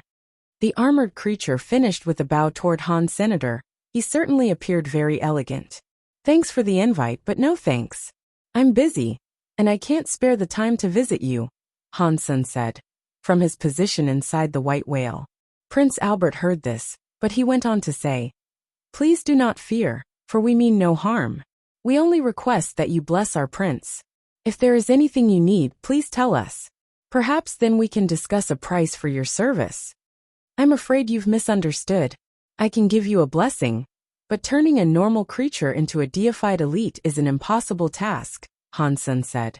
Prince Albert laughed. We know that. Don't worry, we aren't going to force you to do something impossible. Our king merely wants you to bless a few princes. An increase in talent is all we expect and require. There is nothing else. I see, but I really am busy. I can't visit you now. Han Sen didn't believe anything Prince Albert was telling him. If that is really what you want, then we won't force you to come with us. If you are free at any point, however, please consider visiting the Scion. If you are able to bless a few of our princes, we would owe you much. Prince Albert continued to say, You are wanted by the Extreme King, so I'm afraid the road you traverse is not a safe one. I can make a path for you that will see you safely out of this place. After that, the giant battleship that looked like a planet turned around and went forward. Han Sen hesitated, but he still guided the white whale after the huge ship. If Prince Albert planned to force him to go to the Scion, then Han Sen wouldn't have much choice in the matter regardless. So, he followed to see what they truly wanted. Surprisingly, the Scion really did just escort them out of the Tianxia system. Since the battleships of ordinary races couldn't enter the Tianxia system, the Scion had the large advantage of being able to do what the others could not. They knew that place far better than most people did. Plus, they had advanced technology. They could avoid many unnecessary troubles. In under a month, Han Sen exited the Tianxia system, under the protection of the Scion battleship. My dear Han Sen, I hope one day you can come to see the Scion, Prince Albert said. After bidding farewell to Han Sen, the prince's battleship sped up and departed. He didn't attempt to fight Han Sr., the Scion are interesting. Han Sen watched the Scion battleship disappear into space, surprised by the unexpected politeness. Mr. Captain is awesome. Even Prince Albert is so polite to you. He is one of their deified elites, practically a god amongst the Scion. Mr. Captain is so famous. I feel so blessed that I can follow Mr. Captain and Little Captain. The pirates were brown-nosing like usual, but they really were in shock. Han Sen had killed an Extreme King prince, and was thus wanted by the Extreme King. Despite that, he was being treated so courteously by others. His reputation seemed to defy reason. Han Sen knew that Prince Albert and the Scion only treated him that way because of his blessing abilities. Han Sen appreciated what they had done though. If I have the chance to, I will go see the Scion. But it will be an expensive visit for them, Han Sen thought to himself. Han Sen didn't delay. He allowed Bauer to pilot the white whale through the systems of chaos. They put some distance between themselves and the Tianxia system, and their most dangerous time was behind them. Because the Scion had guided them out, Han Sen had left the Tianxia system far sooner than he expected. Everyone looking for him would surely think that he was still in the Tianxia system. No one blocked Han Sen's path, and he used the reprieve to travel safely through the systems of chaos. Traveling from Dew God City to Sky Palace wasn't a lengthy journey. However, going straight to the xenogenic space of Sky Palace would have been too dangerous, and he would have been stopped easily. So he had to take a very roundabout way. Clearly, that road hadn't been as uneventful as he had hoped. And the Tianxia system was widely believed to be much safer than the systems of chaos. The Extreme King had knights patrolling the systems of chaos, so reaching Sky Palace by traveling that way would be very difficult. When Han Sen entered the systems of chaos, he figured that the Extreme King wouldn't yet know that he had escaped the Tianxia system. Intending to take advantage of the information lag, Han Sen plotted a course that would take him deep through that realm. But after a short while of travel, someone was standing in space, blocking Han Sen's way. Bai Wuchang. Why is he here? If he is here, then that means soldiers of the Extreme King are here as well. Han Sen was shocked. Han Sen, come on out. Don't worry, it's only me here. I'm willing to fight you now. Bai Wuchang called out to the white whale, still hovering in space. After a moment of thought, Han Sen flew out of the white whale. When he was a little closer to Bai Wuchang, he asked the man, "How did you know where to find me?" He wasn't afraid of Bai Wuchang, and he thought that their meeting was strange. He didn't know how Bai Wuchang had managed to run into him here. It was way too much of a coincidence. I asked Teacher Ancient Abyss to calculate your path for me. He told me I could wait here for you. He was right. You are here, Bai Wuchang said. Upon hearing that, Han Sen was shocked. He couldn't believe someone had guessed he would show up in this place. And not only that, but they had sent someone to wait there for him. That was too scary. Chapter 2499. Ghost Knife Skill. Han Sen mulled over how Teacher Ancient Abyss could so accurately calculate his proposed escape route. Telling Bai Wuchang where to wait for Han Sen might not have been all that difficult, because Teacher Ancient Abyss was a smart person. Especially since Han Sen's journey hadn't been particularly leisurely. Pursuers had been hot on his heels the whole time. It made him alert. Enough of this. Come fight me. I'm going to win this time, Bai Wuchang said. As the power within him exploded, his entire body took on a golden glow. It was his Ghost King body. What a strong power. You leveled up to become half-deified? Han Sen looked at Bai Wuchang with shock. Bai Wuchang's leveling speed was too fast. Bai Wuchang coldly said, Extreme Mountain's life and death practice. I'm not the old me anymore. I won't lose this time. I'm sorry if this sounds too straightforward, but even if you are half-deified, I think you'll end up quite disappointed if you expect to beat me with just your Ghost King body, Han Sen said while looking at Bai Wuchang. Bai Wuchang stared at Han Senator. He responded slowly, word by word. Come fight me. As I said, I'm not going to lose. Han Sen didn't say anything. He just drew his ghost teeth knife. He used Fong and slashed toward Bai Wuchang. In addition to the teeth power in his knife, he also used spells eternity solidifying powers. Bai Wuchang's Ghost King body could ignore all physical and energy attacks. It couldn't block the eternity solidifying power though. Fong Qingyu brought out the Wanjia Rubik's Cube that Han Sen had given back to him. He began filming the fight between Han Sen and Bai Wuchang. It was merely a recording though. He wasn't streaming it right now. Fong Qingyu knew he couldn't risk exposing their location. If he did, the Extreme King would come, and they would all end up very dead. Bai Wuchang frowned upon seeing Han Sen's slash. He reached out an empty hand and pulled a long blue knife out of nothing. He swung it to collide with Han Sen's ghost teeth knife. Han Sen saw the rival knife coming to hit Ghost Teeth Knife, and his eyes narrowed suddenly. Instead of continuing his strike, he spun his Ghost Teeth Knife to shield his left side. Fong Qingyu and the pirates stared with wide eyes. They thought that Han Sen must have gone insane. Han Sen had chosen not to block Bai Wuchang's knife. Han Sen had no guard, and he just used his knife to protect the left side of his neck. No matter how they saw it, Han Sen looked crazy. Blocking like that was bound to get him killed. Dong! But the next second, they heard the sharp sound of metal knives colliding with one another. Bai Wuchang had seen Han Sen slashing forward. But then the knife had appeared next to Han Sen's neck just in time to block Bai Wuchang's real strike. If Han Sen's ghost teeth knife had been any slower, the attack would have come down on Han Sen's neck. Fang Qingyu and the others were shocked, and their mouths were wide open in awe. They didn't understand what they were seeing. After that knife strike, Bai Wuchang used his other knife skills.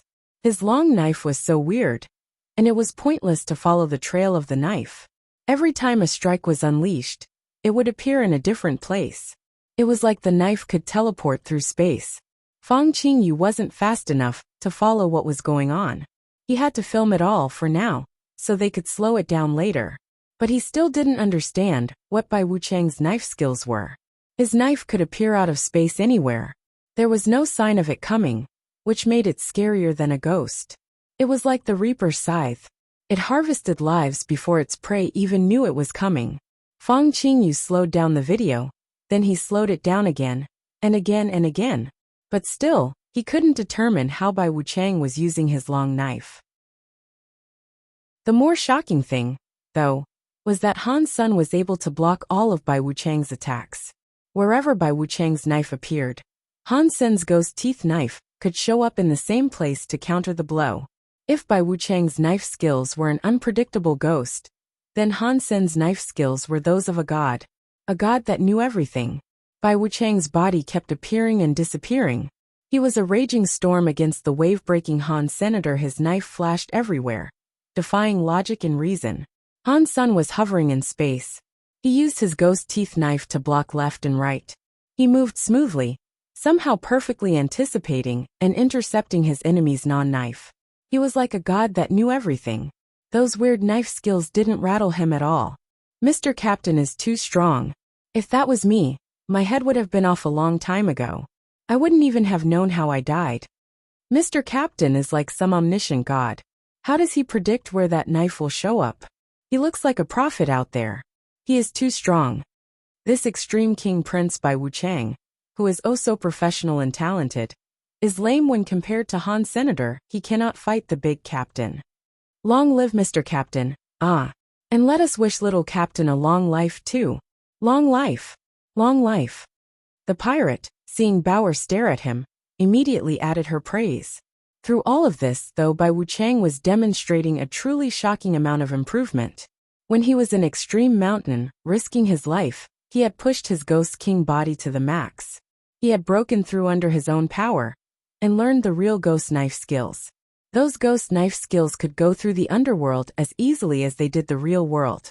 People couldn't predict when and where the knife would land, but Han Sen could see through the dimensions. No matter where the knife came from, he'd be there to block it. Bai Wuchang pushed his ghost teeth knife to the max. He still couldn't hurt Han Senator. Bai Wuchang suddenly pulled his knife back and withdrew. Still looking at Han Sen, he said, "You're very strong. You're much stronger than I expected. You aren't bad either. You're getting good," Han Sen replied levelly. Normal people couldn't see the ghost knife that popped up through the fabric of space, but Han Sen's Dongxian area could see through all the cogwheel changes that transpired in an area. When the ghost knife came out of the nothingness, it would trigger the universal cogwheel that was connected to it. That meant Han Sen was being given a warning each time. So Bai Wuchang's ghost knife skill didn't work against him. If Han Sen used his Dongxian area to lock the universal cogwheels in their vicinity, Bai Wuchang's knife would never reappear from space. Han Sen was curious about Bai Wuchang's ghost knife skill, and that was why he had yet to attack. He let Bai Wuchang keep casting his ghost knife skill against him so he could observe. Now I can use this skill without worry. Bai Wuchang acted as if he hadn't heard Han Sr. He looked down at his knife. "Which skill?" Han Sen asked. "The skill I learned from the extreme mountain peak.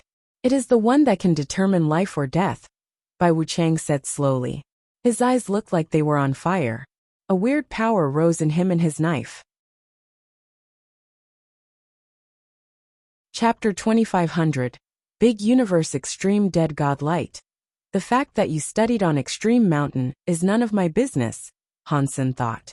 If you want a risky fight, there are xenogenics everywhere. Why pick on me?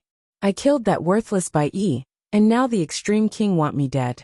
But if I had killed this much-loved boy Bai Wuchang, King Bai would likely come after me himself. Why am I considered the one who started all this? But Bai Wuchang wasn't going to give him the chance to stop fighting. The prince was raging more and more. The ghost-like body became solid, but something about it still seemed incorporeal. Looking at it was like looking at an illusion. Han Sen frowned. Bai Wuchang's blue knife darkened to black. It felt as if some black substance chains were writhing just under the surface. What kind of knife skills are these? They're going to produce substance chains just like the black tiger I met previously. Although the substance chains haven't fully formed yet. If he can manage to do this, Bai Wuchang has a 90% chance of becoming deified. Han Sen thought as he observed Bai Wuchang. Bai Wuchang's eyes were on fire. His gaze was invasive as it crept over Han Sr. The road up Extreme Mountain is arduous. There is a 90% chance of dying, and there is only a 10% chance of surviving. The Gambit's rewards, however, are very big. I earned Extreme Mountain's prestigious skill called Big Universe Extreme Dead God Light. One hit can destroy everything, so you better watch it. Can I not please?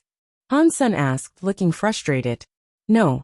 When Bai Wuchang answered, he was already attacking. The black knife's light came at Han Senator. There was no stopping it. It was like the knife had never even moved. The moment the knife light appeared was the moment it was inside Han Sen's body. It is the same as the Blood Pulse Sutra's self-cogwheel. It is a power that can affect the self-cogwheels of other creatures. Han Sen was shocked. Because it was used directly on his self-cogwheel, the strike was almost impossible to dodge. It was a devastating attack. But it was different from the Blood Pulse Sutra. The Blood Pulse Sutra pushed the self-cogwheels of others. Bai Wuchang's knife light destroyed the self-cogwheels of others. If the self-cogwheel was broken, that meant the person would be almost dead, and their life force would be gone.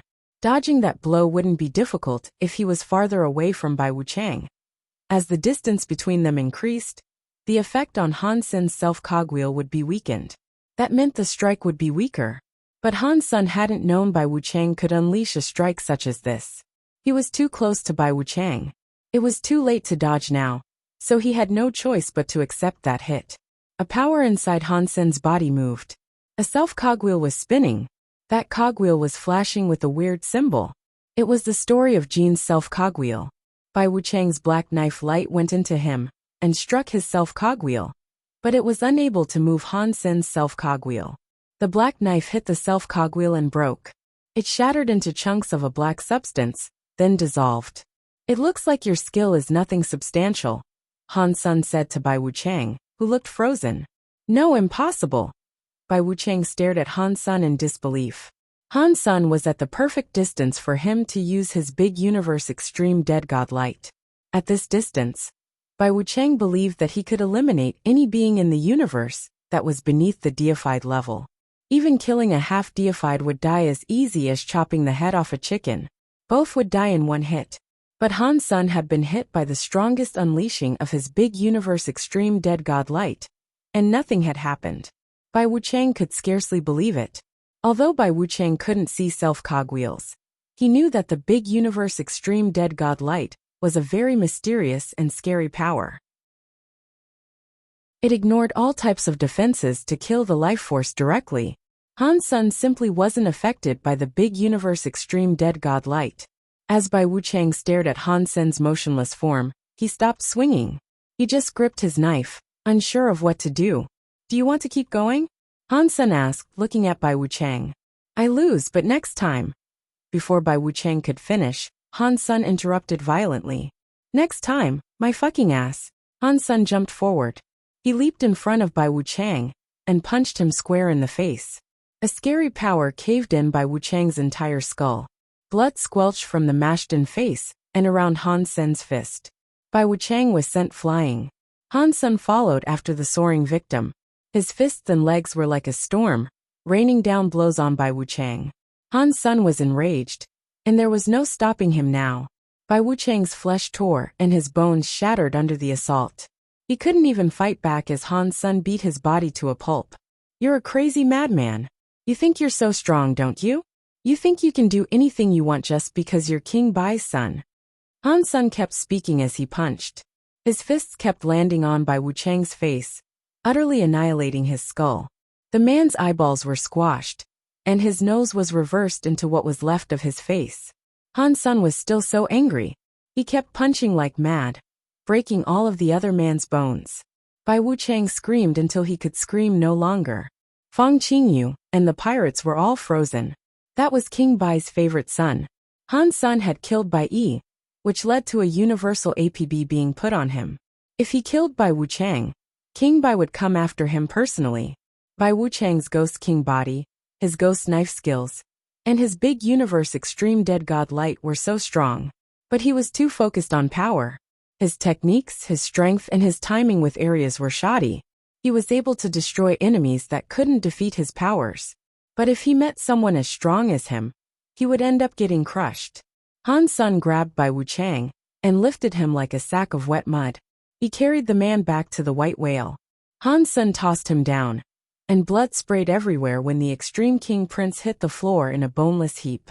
Fang Qingyu and the pirates stared at Bai Wuchang on the floor. He didn't look human anymore.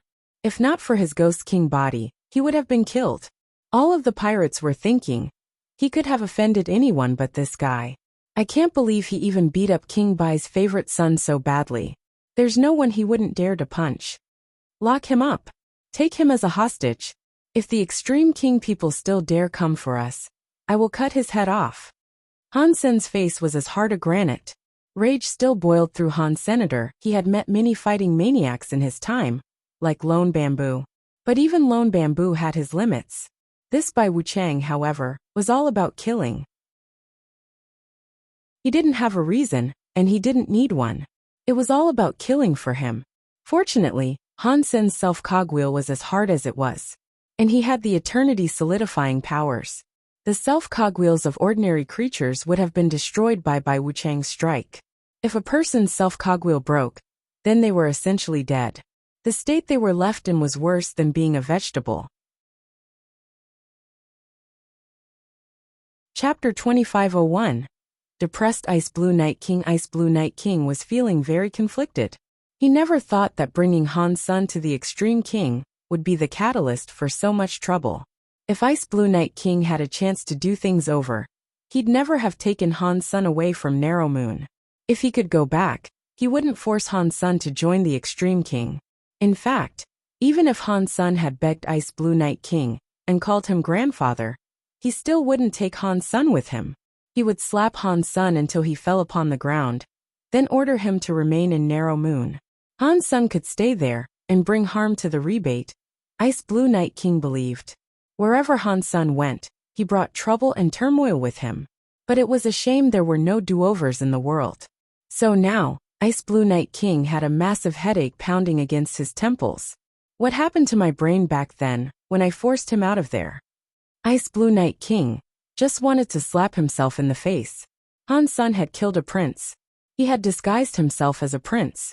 He had taken treasures and power from the Extreme King.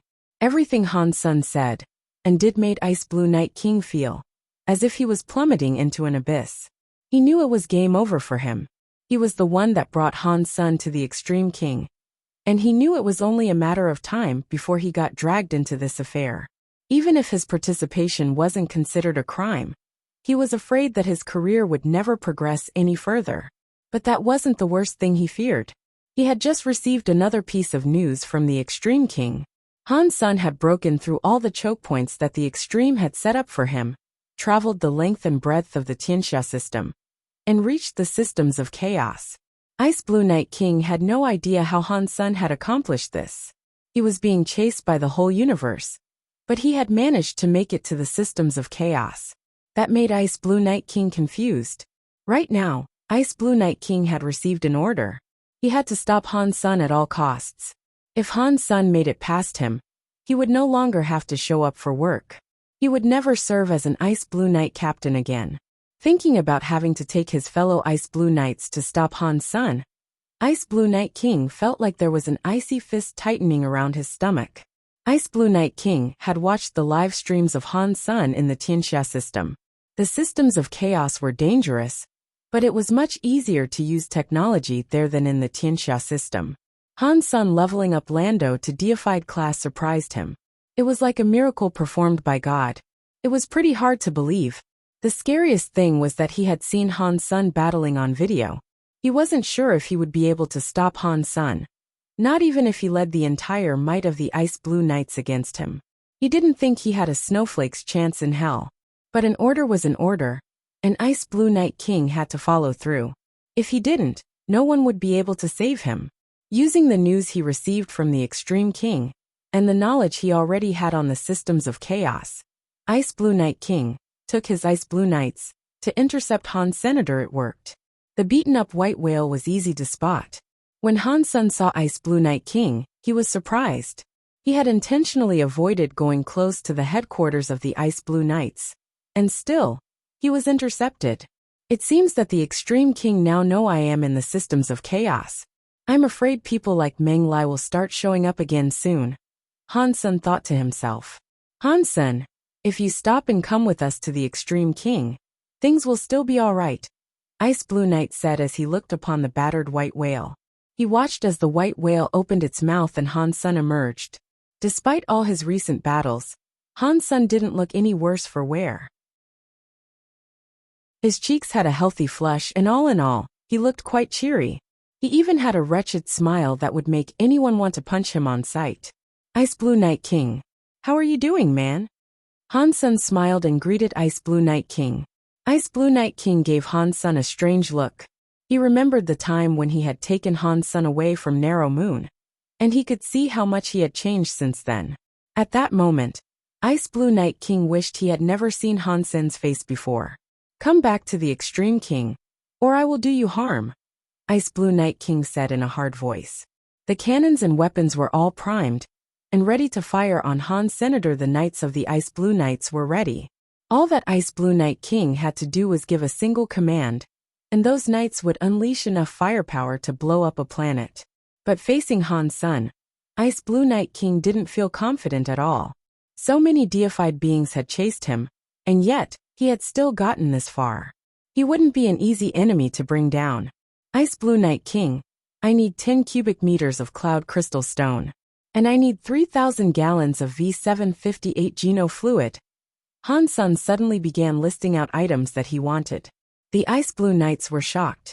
They didn't know what Han Sen meant. They were going to fight, so why was he making demands? He wants those items he just listed. Ice Blue Knight King thought in confusion. This was ridiculous. What do you mean? Ice Blue Knight King looked expressionlessly at Han Sr. It means hurry up and get me what I asked for. I will give you 3 hours, Han Sen said in annoyance. Ice Blue Knight King and the other Ice Blue Knights thought this was ridiculous. Han Sen was wanted by the Extreme King, but now he was giving them a store list and a deadline. This was hilarious. Han Sen, have you gone insane, or am I going senile? We are the Ice Blue Knights. We are a powerful force that serves the Extreme King. The glorious name of the Ice Blue Knights is known far and wide and... Right. Save your breath and go get my things. You have 2 hours and 58 minutes. Han Sen interrupted Ice Blue Knight King and clapped his hands. At that moment, Ice Blue Knight King saw 2 other people emerge from the white whale. Both of them were king-class creatures, and between them, they were carrying a limp form. The person they were carrying looked really bad. He was beaten and swollen. His clothes were drenched in blood, and his bones were like mush. He couldn't stand by himself. 2 kings stood to his left and right, holding him upright. Ice Blue Knight King recognized who it was, and his mouth went dry. He looked at Han Sen, then back at the other person with disbelief. Bai Wuchang, King Bai's favorite son. God, what did Han Sen do? Ice Blue Knight King thought. His mind felt empty. Killing Prince 16 wasn't enough, it seemed. Han Sen had now taken King Bai's favorite son Bai Wuchang hostage. He had also beaten him to a pulp. Ice Blue Knight King couldn't imagine that anyone but Han Sen was capable of such a thing. You have 2 hours and 55 minutes. If I don't get all the things I want on time, I will cut his head off. Han Sen grabbed Bai Wuchang's hair and looked at Ice Blue Knight, who was currently in a stupor. Chapter 2502. There is treasure. The Ice Blue Knights watched in impotent rage as the white whale flew away. Although there were countless weapons and cannons primed and ready to fire at it, no one dared to push the button on that damaged white whale. They only stared at the white whale as it left, until it departed their vision. Ice Blue Night King still looked conflicted. He felt helpless about it all, but he also felt rather happy. Although he would never say it out loud, the fact that Han Sun held by Wuchang as a hostage would mean that Ice Blue Night King's supervisors wouldn't require him to chase Han Sun down. They didn't want the Ice Blue Knights and Han Sun to fight after all, and that brought him some relief. Although he had never really fought against Han Sun, when Ice Blue Night King saw Han Sun this time, he felt a little unsettled. There was a mystique that surrounded Han Sun and his feats. Han Sun's power seemed unknowable, and that was scary. If he fought against Han Sun, Ice Blue Night King had the feeling he and his men would end up in a sorry state. Knife, you took a very scary student under your wing, Ice Blue Night King said with a sigh. Then, he commanded his men to keep an eye on Han Sun's flight path. Han Sun eyed the abundance of resources on his ship, and felt better for them being there. They were the materials he would need to repair the white whale. Now that Han Sun had them in his possession, his escape effort might go a little smoother. Fang Qingyu and the pirates felt as if they were dreaming. They had been intercepted by the Extreme King's Ice Blue Knights, and they had emerged wholly unscathed. On top of that, they had been given a whale's worth of supplies. This is what we call real pirate booty. We robbed the Extreme King.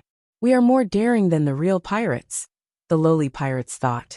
They were starting to believe that following Han Sun wasn't such a bad idea, after all. But they knew that after Han Sun did this, the Extreme King would be left insulted and enraged. There was no way King Bai was going to let the remainder of their trip go unimpeded. Greater dangers certainly lay ahead. Han Sun shared some of the resources they had been given. They had been given food, so there was plenty for everyone to wine and dine. Han Sun wasn't terribly excited about the food he had stolen, but it was nice to satisfy the rest of the crew and give them all full bellies. And as for the materials they needed to fix up the white whale, Han Sun put the pirates to work inside the crystal reactor. After that, the white whale would finish the repairs itself. It just needed those materials necessary to do so. It hadn't self-repaired before this, because its crystal reactor lacked the necessary fuel. Now that they had enough fuel, the white whale could get to work repairing itself. The broken parts started to pull back together, but a complete recovery was still a long while away. "Captain, someone is following us from behind," said a pirate running toward Han Sr. "Ignore them. Let us proceed," Han Sun said without much surprise. It would be weird if the Extreme King didn't order Ice Blue Night King to follow them. Han Sun didn't mind that kind of tale though. When the white whale was wholly recovered, it would be as good as a deified. At that point, it wouldn't be difficult to get rid of the Ice Blue Knights if they tried something. This place is close to where Night River King was standing guard, Han Sun thought, looking around in curiosity. Han Sun was very interested in the diary kept by Night River King, but the last time he scoped the place out, he hadn't had much opportunity to look around. Now his options for poking his nose where it didn't belong were vastly expanded. It would take a while for the white whale to be fixed. And during this time, he couldn't get rid of the tail that Ice Blue Night King had put on him. So since he had the time, he might as well see if he could figure out what Night River King had been talking about in his diary. Ice Blue Night King thought that once Han Sun took the resources, he'd keep running away as fast and as far as he could. But of course, being Han Sun, he had instead decided to mosey around. Rather than focusing on escape, he actually went back to a location near where the Ice Blue Knights had been stationed. What is this trying to do now? Ice Blue Night King felt himself going a bit crazy. Taking Han Sun away from Narrow Moon was the worst thing he had done in his entire life. Han Sun didn't care what Ice Blue Night King thought though. He drove the white whale into the border regions of the Ice Blue system, heading toward the planet where Night River King had once been stationed. As Han Sun arrived, he found that Ice Blue Night King had joined the men who were standing guard there. "Han Sun, you still haven't left yet. What is it that you want?" Ice Blue Night King looked at Han Sun, trying not to grind his teeth. If he was able to, he would have liked to kill Han Sun right then and there. "Nothing. I'm just getting tired. I plan to rest here. You guys go ahead and do your thing. There's no need to escort me so diligently. I will rest on this planet for a little while before leaving," Han Sun said with a smile. "Who would want to fucking escort you? With Ice Blue Night King's personality, he couldn't help but swear in frustration. Although he was very mad, Bai Wuchang was still in Han Sen's hands. He couldn't do anything to Han Sen that might interfere with Bai Wuchang's safety. He commanded the Ice Blue Knights not to interfere with Han Sen, just in case Bai Wuchang suffered. Han Sen allowed the white whale to land on the planet Night River King used to guard. He looked around the nearby planets, but there was no sign of the beings described in Night River King's diary. And there was nothing about those numbers. According to what Night River King described, whatever it was had to be purple. And there should have been 40 of those things with numbers. Plus, they were all king class. They shouldn't have been difficult to find, whatever they were. If there were dozens of king class fiends here, Han Sen should have found them with ease. However, Han Sen failed to discover a single king class creature on that planet. There were only 2 Ice Blue Knights that were king class guarding the planet, but they had nothing to do with the numbers. There were no king class xenogeneics there because the Ice Blue Knights had already cleared them out. Even if some creatures still survived here, they would be low level. King class beings were unlikely. Han Sen went to the specific part of the planet where Night River King would have worked. But there was nothing weird there for Han Sen to see. He was a little bit disappointed. He couldn't stay there for too long either. If someone like Meng Lai came for him, things would end poorly. If the weirdness that Night River King wrote about in his diary didn't happen near where he was stationed, then I have little hope of finding it. The planet is too big for me to search the entire thing in the next 1 or 2 days. As Han Sen wondered if he should just give up, Bauer ran up to him. She used her small fingers to prod Han Sen's sleeves. Bauer, what is it? Han Sen lowered his head to look at Bauer with confusion. Bauer hooked a finger, and Han Sen knew what she meant. He squatted down to look at Bauer. Bauer put her little mouth to Han Sen's ear and whispered, "Daddy, there is a treasure." Excitement rose in Han Sen's chest, but he didn't show it. He quietly asked Bauer, "Do you know where the treasure is?" Bauer nodded, and this made Han Sen even happier. He picked up Bauer and walked out of the white whale. He spoke to one of the pirates, saying, "You guys watch Bai Wuchang. I'm taking Bauer for a walk."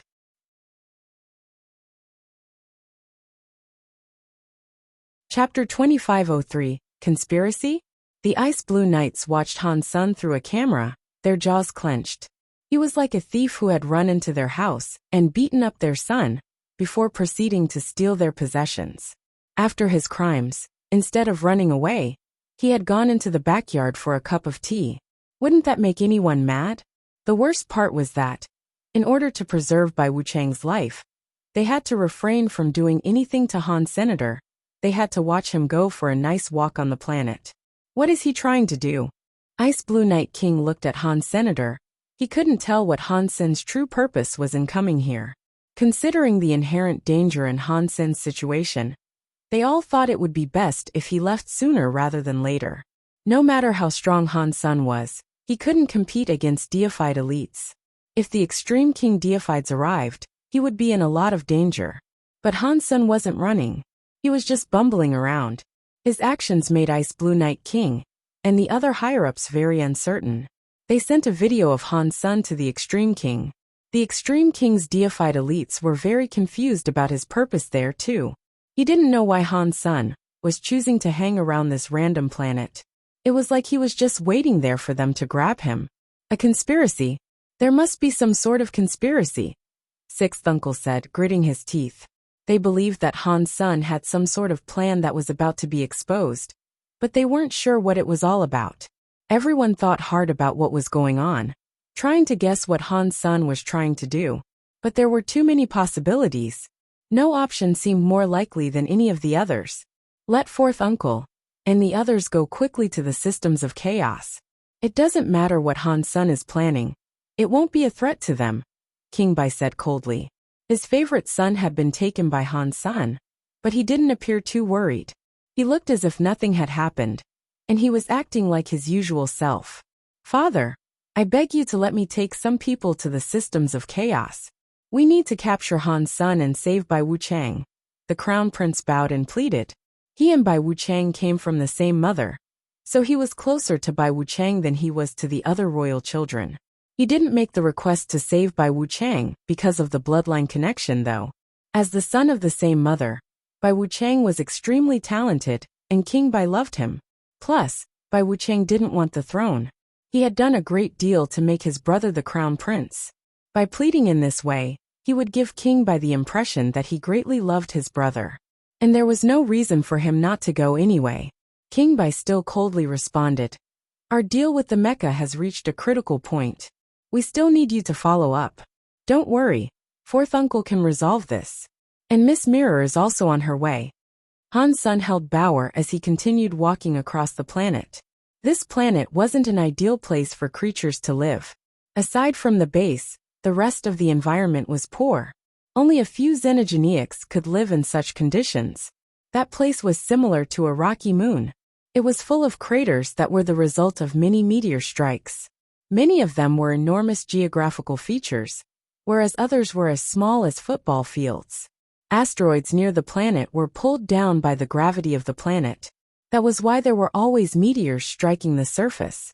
But now that the ice blue knights had taken over the planet, many of the larger meteors were eliminated before any harm was dealt. The craters around Han Sun had formed before the ice blue knights took over the planet. Bauer secretly guided Han Senator a short while later. Han Sun reached one of the smaller craters. Han Sun looked into the crater, and there was a broken rock at its center.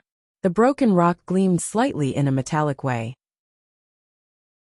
It wasn't purple like Han Sun had expected, which disappointed him a bit. But if Bauer said there was some treasure available, it had to be something good. Thinking of that improved his mood a little. Ice Blue Knight King and the other knights watching the video feed saw Han Sun walk next to the rocks with much confusion. They were unsure what Han Sun was thinking. They kept guessing what Han Sun might be up to, trying to determine what he was planning. But still, they couldn't unravel whatever he had plotted. As they watched intently, Han Sun moved many rocks away. On the camera, they could see that there were many purple mushrooms beneath the rubble. Everyone was shocked. That planet wasn't suitable for any form of life, so neither creatures nor plants thrived there. Even ordinary xenogeneics had a hard time on such a planet. Only some xenogeneics adapted for outer space could live there for a while. But now, they were looking at a bunch of fist-sized purple mushrooms. It was a very rare sight. Han Sun, upon seeing the mushrooms, looked very happy. While the knights watching the video feed could only see the purple mushrooms, Han Sun could feel their life force. And he could tell that the purple mushrooms were almost as strong as king-class xenogeneics. Plant xenogeneics? Han Sun looked at the purple mushrooms. He counted there to be around 70 of them. Some of them were big, whereas others were small. But they all had king-class life forces. These mushrooms, they cannot be the numbers mentioned by Night River King, can they? Purple mushrooms. Is that what they were? No. Look at these numbers. They should be code for some creature. These cannot be the creatures that the code indicates. These mushrooms should be the items infected by the numbers. So what is this? Han Sun looked at them. Aside from the purple mushrooms, there was nothing else around. They were always here. Where are they? Han Sun was remembering the contents of Night River King's diary. But the diary made no explicit mention of where they were exactly. Bauer looked at the mushrooms, and she seemed ready to start drooling. "Daddy, can I eat them?" "Can you eat them?" Han Sun reached out his hand and tried to pick up a mushroom. But before he could touch the mushroom, it moved. The umbra-like cap of the mushroom greatly expanded, and then grew smaller, blowing out a haze of purple mist. Han Sun instantly shielded Bauer and himself in Jadeskin Godlight. He made a wall of ice to shield them from the purple mist that was emitted. The purple mist came into contact with the ice wall and corroded it. It happened so fast that the ice wall simply melted into that purple color. Han Sun's eyebrows rose. A very powerful toxic power. Ice Blue Knight King and the Extreme King's sixth uncle, who were watching the video, were immediately given a shock. They couldn't tell exactly what the mushrooms were from the video, but now that they were seeing the mushrooms, they were stunned. They knew that these strange things had to be king-class plant xenogeneics.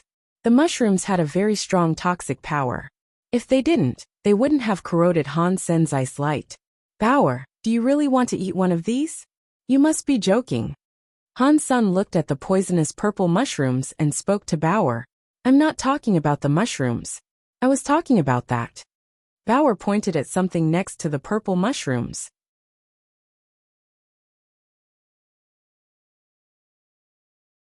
Chapter 2504. Digging treasure. Han's son followed Bauer's instructions when she told him where to look.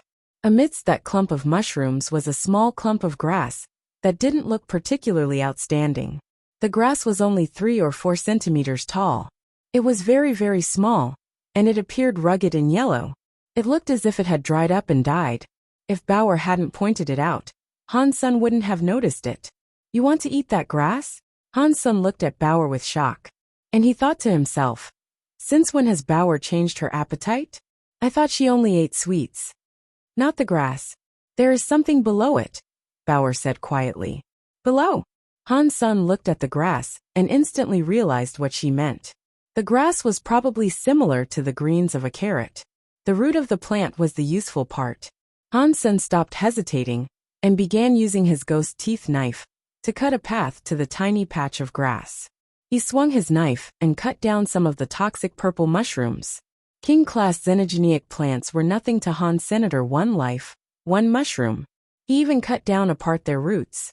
The toxic mushrooms released their toxic mist, but Han's son used an icy light to block it. Although the king-class toxic mist was very strong, it couldn't harm Han Sr. Xenogenic king hunted. Toxic umbrella mushroom. Xenogenic gene found. Han's son was a little bit surprised.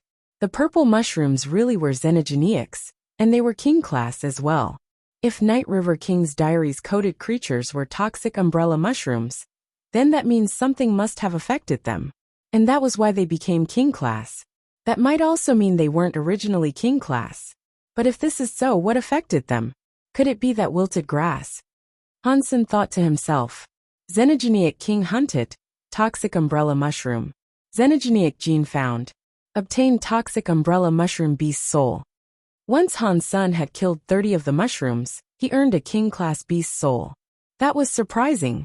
The mushrooms were king-class, and yet they were unable to move. Their only talent was the ability to release toxic spores that were ineffective against someone like Han's Senator. Han's son quickly cleared the rest of them out and earned 2 toxic umbrella mushroom beast souls. That surprised Han's Senator. They were weapon beast souls. But right now, Han's son didn't have time to stop and give them a closer look. Once all the mushrooms were gone, Han's son used his knife to dig around the wilted grass. He wanted to see what lay below. Do you guys know what kind of plant that is? King Bai asked, looking at the extreme king elites around him. Everyone could tell that Han's son's objective was to dig out something that lay below, but they all looked confused. None of them knew what the grass was. Even the xenogenic mushrooms Han's son had killed were unknown to them. They had no clue what they were. Many plants were oh so very weird, all across the Geno universe. So it wasn't strange that none of King Bai's attendants could identify the mushrooms. Even deified elites were unable to recognize all the plants that they encountered. But they were confused too. They didn't know how Han's son had known there were xenogenic plants just lying around in that precise spot. As Han's son kept slicing and dicing, digging through the ground, he saw something purple appear below. At first he was unable to tell what it was. But after digging for a while longer, he was able to identify it. It was a big carrot. The skin was purple, and the root was 2 feet long. There was also a purple beard on it. Han's son dug out the giant carrot and gave it to Bauer. He curiously asked, Bauer, since when have you enjoyed eating carrots? Dad, even if we were at home, I'm pretty sure this thing would be called ginseng. Bauer held the big carrot as she spoke to Han Sr. Ginseng. Han's son was shocked. That thing looked just like a carrot. How could ginseng be that large? And Han's son remembered that ginseng looked yellowish. This thing was purple. It was a carrot no matter what. Then treat it as a carrot. As Bauer fondled the massive ginseng, she looked very happy. She looked at Han's son and said, Daddy, keep digging. I am sure you can find something else in there. There is something else? Han's son kept on digging. The cameras only had video. Ice Blue Night King and the others of the Extreme King were unable to hear what was being spoken. They watched as Han's son dug up a big carrot and gave it to Bauer to hold. King Bai frowned. No one around him recognized what the big carrot was. There were too many similar plants in the universe. If they weren't famous, there wasn't much of a chance of people remembering them. The purple carrot was the same as the mushrooms, in that it wasn't famous at all. No one had heard of them before. Now they were very curious about what Han Sun could dig out of the ground there. Han Sun didn't know what he was about to dig up, either. He just used his ghost teeth knife to keep digging. It looked as if there wasn't too much to be found. He dug another meter into the ground, but there didn't appear to be anything down there below the earth. Bauer, are you sure there's something down here? Han Sun looked at Bauer with confusion. There should be. Bauer was still holding the giant ginseng sitting atop a rock. Han Sun kept on digging. He dug 3 meters into the ground before he felt the tip of his knife strike something. Because the hole was too deep, the camera's position wasn't right, and the Extreme King couldn't film whatever was inside the hole. Ice Blue Night King and the others of the Extreme King could only see Bauer. She was sitting atop the hole with a carrot in her hand, with rocks and soil being flung out of the hole. But they couldn't see what was going on inside the pit. If they were there, they could use many methods to see what was in the hole. But through video, no matter how smart they were, they couldn't tell what was going on below ground. Han Sun felt something down there. He dug faster as he grew more excited. It wasn't long before he revealed what was down there. Han Sun discovered that it was a shield. It looked like a tower shield. It was forged from purple metal, which was almost like some form of copper, but not quite. If he was honest with himself, he wasn't even sure if it was metal. The inside of the shield was facing up, so Han Sun could see the handle. The styling of it was so old, and there weren't even any insignias on it. Han Sun grabbed the handle of the shield and lifted it. Why is it so heavy? But then again, judging by the weight, it has to be something good. The shield was so heavy that Han Sun was having trouble holding it up. Still, he managed to get it out. Boom! He had only just lifted the shield when, before he could see what was on the front of the shield, a purple light burst from the shield like a volcano. The light flashed up into the sky. Han Sun was shocked. He raised his head and looked into the sky. In that purple light, there was a beautiful woman with a fantastic body and a snake tail. Chapter 2505. Medusa's gaze. A beam of purple light burst into the sky, and the shape of a beautiful woman appeared within it. Her lower body was scaled and serpentine, and her black hair was a bunch of snakes as well. Her eyes were shut. She looked beautiful, elegant, cold, and creepy. When Ice Blue Night King and the Extreme King elites saw the snake-like woman in the beam of light and squinted to get a clearer look, they looked shocked. That Gana's silhouette, it looks so familiar. Many of the Extreme King's deified elites had this sudden feeling. But before they could get a better look at the woman, the shape within that light was gone. It just vanished from sight. Han Sun's shield lost its light. Han Sun was confused, and so he flipped the shield over. He saw that the front of the shield was adorned with the image of the woman he had seen inside the beam of light. The image depicted a human body mixed with a snake. Her eyes were shut, and her black hair was dancing. It looked as beautiful as it did weird. This looks like a good item. It must be a deified xenogenic treasure. Han Sun was so happy.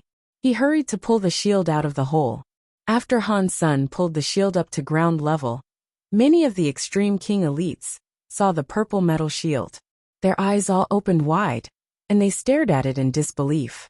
Uncle Six whispered hoarsely, "That is the Gana's treasure, the shield of the Medusa's gaze. How is this possible? The shield of the Medusa's gaze was destroyed in a battle between the gods. Why is it here? That white shadow, it was Medusa. Is the shield of the Medusa's gaze still here? Holy shit! Why is the shield of the Medusa's gaze still around? And it is in one of the places operated by the Extreme King. Hurry! We have to get the shield of the Medusa's gaze back. We have to take him back with us to the Extreme King, no matter what." The Extreme King's simmering tempers were going to boil over. How do we take it? Only the Ice Blue Knights are in the vicinity. There are no deified elites around. Do you really think they can stop Han Sun? Someone said. And then, all the Extreme King elites stopped talking. They looked at Han Sen's shield with intense expressions. There was no other way for them to do this. They had to watch Han Sen merrily take the shield of the Medusa's gaze back to the white whale. Hurry! Tell the fourth uncle and Miss Mirror to hurry. We have to reclaim that shield. This is bad. How did that thing end up in the ice blue system?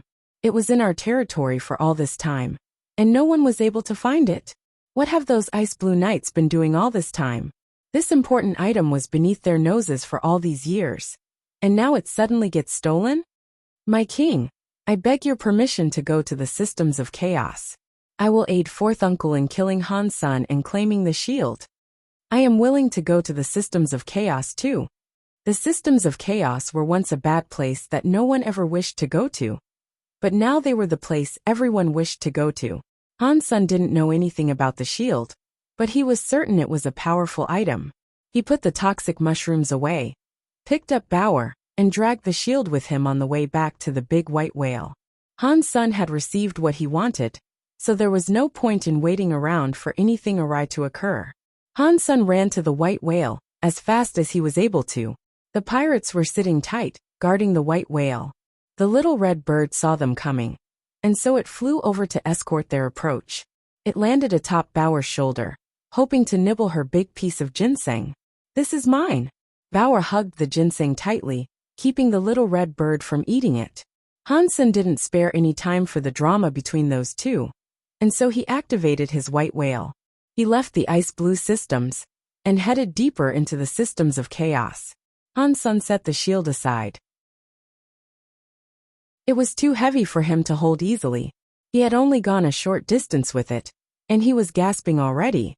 Upon seeing the shield that Han Sen had brought back, Fang Qingyu was curious. Han Sen had only just gone out for a bit, and yet he had returned with an enormous shield. When he looked at the shield more closely, though, he saw the image of a woman with half a human body and half a snake body. He gasped, Medusa's gaze. Brother Fang, you know this shield? Han Sen asked, looking at Fang Qingyu. Is this real? Is this really the Medusa's gaze? Fang Qingyu's voice trembled as he stared at the shield. What about it is real or not? I just dug it up. I don't know. Do you know about this shield? Han Sen asked again. Fang Qingyu definitely seemed to know something about it. Fang Qingyu's shaking hands reached out to touch the shield. What he said sounded like nonsense. I don't know, no. I'm not sure if this is the Medusa's gaze. The legends say that it was destroyed. What is this Medusa's gaze? Han Sen asked with confusion. Fang Qingyu looked at the shield with excitement. Time keeps changing. Elites live and elites die. The same can be said about treasures. Some break, whereas others are created. They might be famous eventually, but in one day, under the gushing flow of history's river, they can be washed away. Some, however, glow and shine like diamonds beneath the rushing water of that river. They become legends. People will remember such items forever. Back in the day, the Ghana Alpha used the shield of the Medusa's gaze and Purgatory Heaven. They were two deified treasures, and they made him invincible. With them, he lit up the Geno Hall's Geno lantern, and it was through that act the Ghana became one of the higher races. At that time, the shield of the Medusa's gaze and Purgatory Heaven, the two deified xenogenic treasures, became super famous. That was especially true of the Medusa's gaze. It can be considered one of the top 10 well-known deified items. The Ghana Alpha used the Medusa's gaze and Purgatory Heaven to assault the Geno Hall. After a few days of fighting, they were kicked out and made to fall. Then Medusa's gaze and Purgatory Heaven were lost. As Fang Qingyu spoke, he stroked the shield at the same time. If this is really Medusa's gaze, it will be one pricey artifact. This shield alone could buy out a whole higher race. After all, this is a deified item that assaulted the Geno Hall. But the legends say the shield of the Medusa's gaze and Purgatory Heaven were destroyed. I don't know the truth to this tale. An elite that entered the Geno Hall? Han Sen was shocked. Even ancient water god, who was almighty and powerful, was unable to breach the gate of the Geno Hall. The Ghana, however, had assaulted the Geno Hall properly, and there they fought for a few days. That was a scary thought. Come take a look. Let us determine if this truly is the shield of the Medusa's gaze. Han Sen was so happy. If that was a deified weapon from a battle waged between gods, it would be something truly amazing. Han Sen already had purgatory heaven. If that was the shield of the Medusa's gaze, perhaps he would be able to learn much from the Ghana Alpha. He might even be able to use the two deified weapons to assault the Geno Hall himself. Chapter 2506. Encountering the black hole spider again. I don't know. I have only heard about it. If this really is the shield of the Medusa's gaze, then her eyes ought to be able to open. The legends say that if she opens her eyes, even a god would cry. But it has been too long. Many people have heard the legend, but anyone who might have looked on the shield of the Medusa's gaze is probably dead by now. Only an immortal could confirm the validity of this thing. Even in the Thousand Treasures Alliance, I am afraid only a few elders might be able to confirm its identity, Fang Qingyu said. Han Sen frowned. If this was the shield of the Medusa's gaze, the Extreme King must have seen him retrieve it. Bauer, come up and pilot the ship. Speed up and let's get moving. Han Sen turned the helm over to Bauer and carried the shield to his room. He wanted to find out if the shield was useful. It didn't matter if it was the shield of the Medusa's gaze or not. If he couldn't use it, then it was rubbish. Han Sen gripped the shield in his hands and put his jade power into it. Or at least he tried to. The power bounced away. He was unable to place Jadeskin's power into the shield. Han Sen frowned. Next, he used the power of the Dongxian Sutra, and he tried to put that into the shield. This time the power didn't bounce away. After the power of the Dongxian Sutra entered the shield, the carving of the beautiful woman started to glow with a purple light. Light began to glow within her flickering eyes, and it appeared as if they were going to open. But Han Sen's eyes widened. The shield was like a bottomless hole, and it consumed his power ravenously. In just a second, Han Sen's face was ghostly pale. His life force had been drained, but the woman inside the shield still had her eyes closed. There was still some purple light around her face, but it didn't look as if the eyes were going to open. Han Sen quickly pushed the shield away. If this kept going, he'd be nothing but a dried-up husk. After Han Sen got rid of the shield, the light on the shield disappeared. It went back to looking old and slightly battered. It no longer showed any sign of activity. Even if this isn't the shield of the Medusa's gaze, it's still an awesome treasure. Even with my power, I cannot activate it. Han Sen was quite pleased with his find. He believed the shield had to be the shield of the Medusa's gaze. But Han Sen was still a bit miffed about being unable to make use of it. He was too weak, and he knew he would have to try it while wearing the Peacock King Soul robe. Han Sen wasn't in the mood to try it at that moment though. The legendary shield of the Medusa's gaze was too scary, and Han Sen knew he couldn't control its power properly. He was afraid that if he activated the shield, its power would destroy everything. Han Sen tried putting the shield of the Medusa's gaze into Destiny's Tower. The shield of the Medusa's gaze was very heavy, but he managed to stick it into the tower without much difficulty. That would save him a lot of trouble. Fang Qingyu was still wondering if it was truly the shield of the Medusa's gaze. Han Sen wasn't really concerned about that. It would be a powerful item, as long as he was able to use it. The white whale was still undergoing repairs, so it wasn't moving very fast. The Ice Blue Knights continued to tail the whale, and the whale could do nothing to shake them. Ice Blue Knight King was in the ship that was following them. He stared at the white whale nonstop, every day. There were no words to describe how conflicted Ice Blue Knight King's heart felt right then. Han Sen had killed a prince and captured King Bai's favorite son, but none of that impacted Ice Blue Knight King personally. Han Sen had suddenly dug up the shield of the Medusa's gaze, from a place belonging to the Ice Blue Knights though. Ice Blue Knight King was unsure how he should be reacting to all this. What he knew was that he wished he had never met the guy. Han Sen was like some demonic force hanging over his life. If God gave him another chance, Ice Blue Knight King would kill him back, when he was still inside his mother's belly. That way, Han Sen would never have been able to harm others.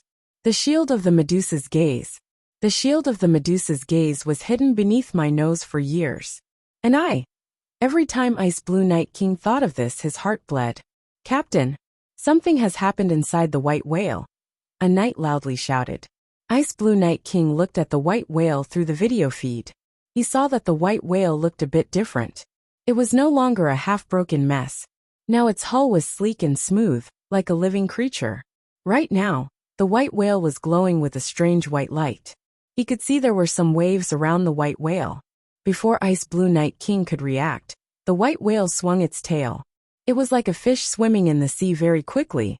It disappeared in a blink, and only the shockwaves of its wake remained.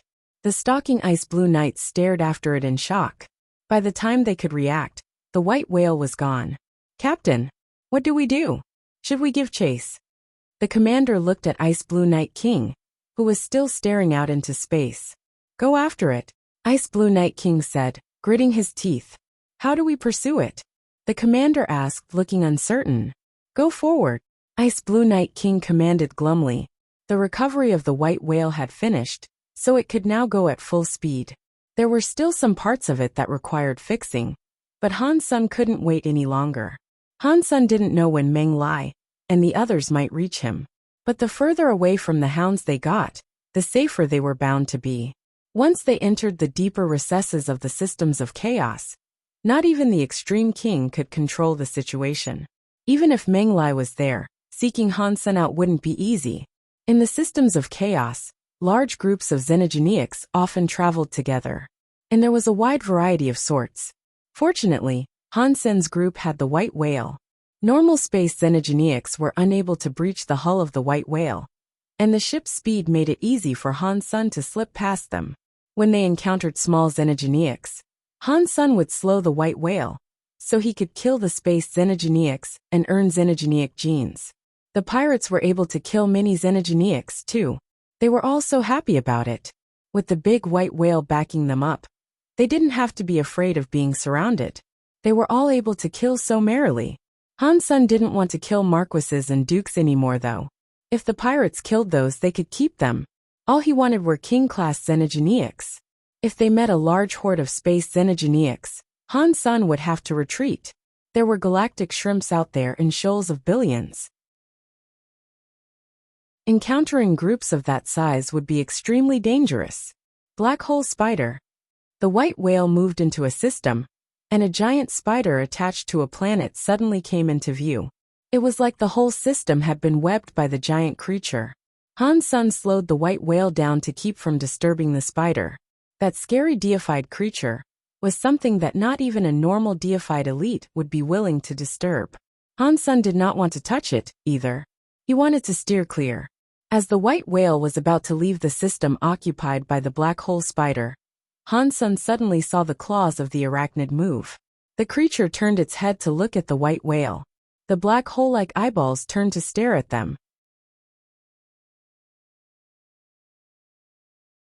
Chapter 2507. Scary Space Deified Xenogeneic. This was bad. Han Sun shoved the white whale to full acceleration, so they could get out of the black hole spider's territory. The white whale's engine labored so hard that it released enormous clouds of smoke, but the white whale didn't go forward. It seemed to be being pulled back. Han Sun looked behind them, and he saw the black hole spider spreading its jaws.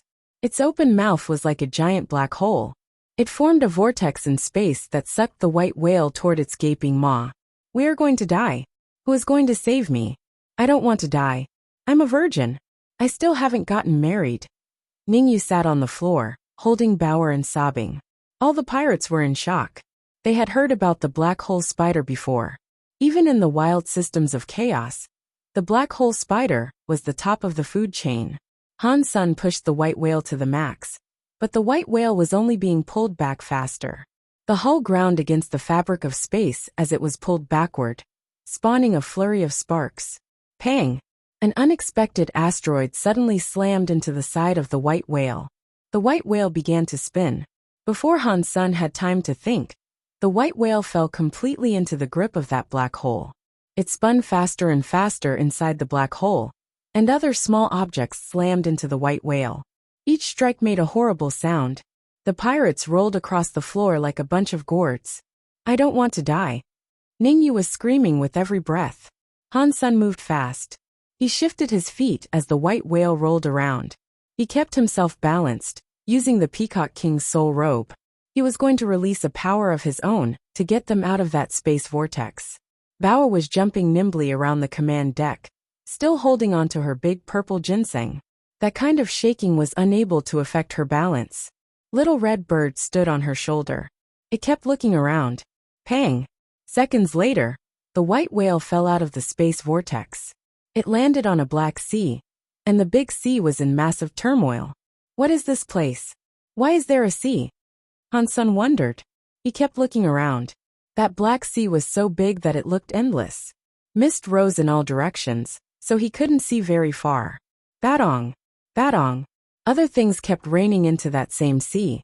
There were asteroids, plants, the wreckage of ships, and even some xenogeneics. While Han Sun looked around in frozen silence, a planet even came down. It fell into the Black Sea, and the waves that rolled out from the impact sent the white whale flying. It kept rocked violently across the big waves, and it was some time before the ship stopped flipping. Then, Han Sun saw something even scarier. As all of these objects fell into the black water, they started to melt. Are we inside the black hole spider's stomach? Han Sun was looking at the mountain-like asteroids that appeared to be melting as he pondered the idea. Oh no, we are done for. We are being digested to become poo-poo. I don't want to become poo-poo. Ningyu sat on the floor crying. Don't worry, our ship isn't being corroded. Han Sun observed the white whale's hull. The ship was like a deified creature itself, and so it wasn't dissolving under the corrosive power of the black water. But Han Sun didn't know how long the white whale would last, so he also knew he had to get out of there as fast as he could. But that black hole spider was too big. It had captured the white whale merely by inhaling. Compared to the black hole spider's size, the white whale was a tiny shred of meat. Han Sun then realized that the black hole spider hadn't actually been attacking them. They had simply picked a terrible time to try to travel through the system. They had encountered the black hole spider just as it decided to eat lunch. Based on what they could see through the mist, they knew that the spider had ingested countless asteroids and more than a few entire planets. Han Sun regained control of the white whale and guided it up and out of the big black sea. That dark water was probably the stomach juices of the black hole spider.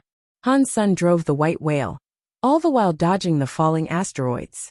He wanted to get as high as possible. If this was the black hole spider's stomach, he should have been able to get out via its esophagus. After traveling through the mist for God knew how long, he was unable to see any more asteroids falling. But he still couldn't find the esophagus. Is this really the black hole spider's stomach? It's too big. Are we in another dimension, perhaps? Han Sun looked weirded out as he spoke to himself. We are dead. Ningyu cried. Fong Qingyu had a wry smile, and he said, if I have guessed things right, we are in the black hole spider's body. And this is its stomach, or at least an organ that is similar to a stomach. The black hole spider has space powers. It is deified, and its space powers extend through its body as well. If we want to get out of here, we have to figure out the space powers locking this place down. If we don't, we aren't going to find a way out. How do we break the space powers here? Han Sun asked as he glanced at Fong Qingyu.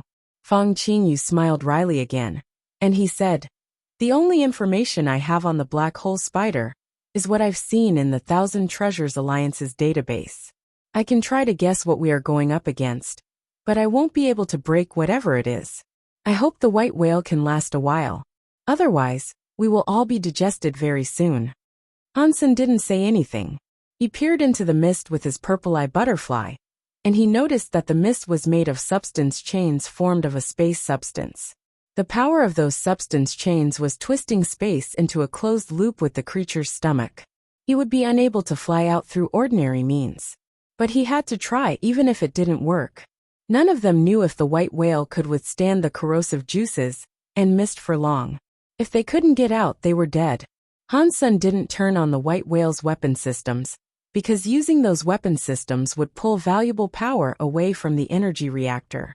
The white whale didn't have an infinite amount of energy available for use at all times. If he used all the available energy, he would be unable to fly. Little Red, Han Sun said to the little red bird. The little red bird seemed to know what Han Sun wanted. It screamed and flew off of Bao's shoulder. It became a fire phoenix and flew out of the white whale. It spat fire at the mist. The red flames turned the space substances and substance chains into dust. But when the space substance chains broke, faults opened in space. It made reality very unstable around them. The little red bird almost fell into the cracks, so he came back. So this is a space element deified xenogeneic. Han-san looked gloomy. Space deified xenogeneics were scarier than he had believed.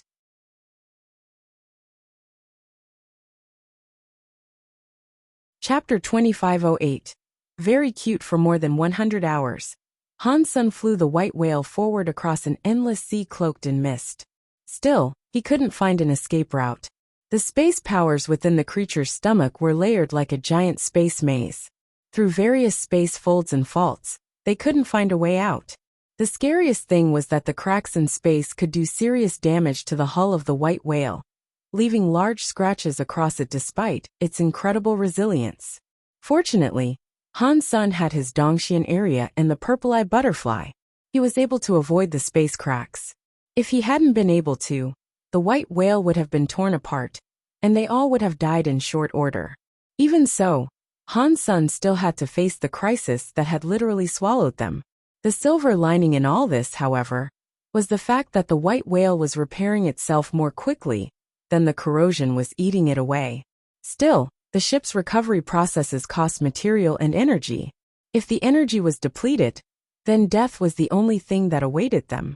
The ship and its crew were depressed. The uncertain fate left everyone feeling nervous. Aside from Bauer, who was trying her best to make Ningyu happy, none of the others could raise a smile.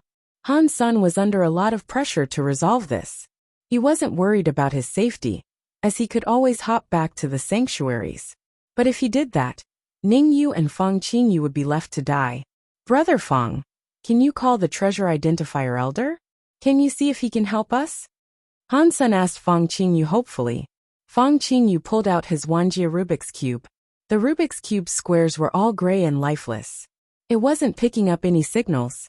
I tried already. The Wuxia Rubik's Cube can't function in this place. The Wuxia Rubik's Cube is a space treasure, but the black hole spider is also a space xenogeneic. Their powers affect each other. Fang Qingyu smiled ruefully. Han-san didn't say anything. He continued to guide the white whale forward. There was nothing he could do right now, so he would just have to wait and see what happened next. The pirates seemed to be in shock. If it wasn't for Han-san, whose lofty power they held in the highest esteem, they would have already had complete mental breakdowns. Without him, God knew what they would have done. Ningyu didn't require pressure to break. If Bauer even teased her, that would get the waterworks flowing. She'd sob like a madwoman. But in the eyes of the pirates, she was something else entirely. They had watched Ningyu become a man and kill someone terrifying. Ningyu might be a vulnerable person that they could push around right now, but no one dared to do it. They didn't want to incite that slumbering wrath. No one spoke, but all of a sudden, Han-san saw a black shadow in the mist. He couldn't see what it was, but it seemed to be something very large on the Black Sea. Han-san frowned, but he drove the white whale toward it. Nothing could be worse than what they were currently going through. This might have been a worthwhile opportunity. What is this? When the white whale drew closer to the shadow, some of the other crew members finally noticed it. Land, there is land. When they were finally able to see what it was, they laughed in delighted relief. An unbelievable scene appeared from the Black Sea. There was a large stretch of dark red land before them. Han-san could see the crimson sea stacks and reefs surrounding it. Even from afar, Han-san could see some weird plants decorating the place. These plants were the normal trees or grass or vines that one might expect to find on an island. Instead, they were some mushrooms in many different shapes and sizes. The big mushrooms were like Ferris wheels. Others were the size of a room. A few were as small as beans. The place was colorful, and they all looked very lovely. Plus, many of the mushrooms glowed. They lit up the black mist and sea. Han-san and the others looked at that mushroom land, as if they were staring at a fairy tale come to life. They looked very surprised. If there is land, does that mean we aren't inside the stomach of the black hole spider? Ningyu looked at the mushroom land, and happiness returned to drive away her tears.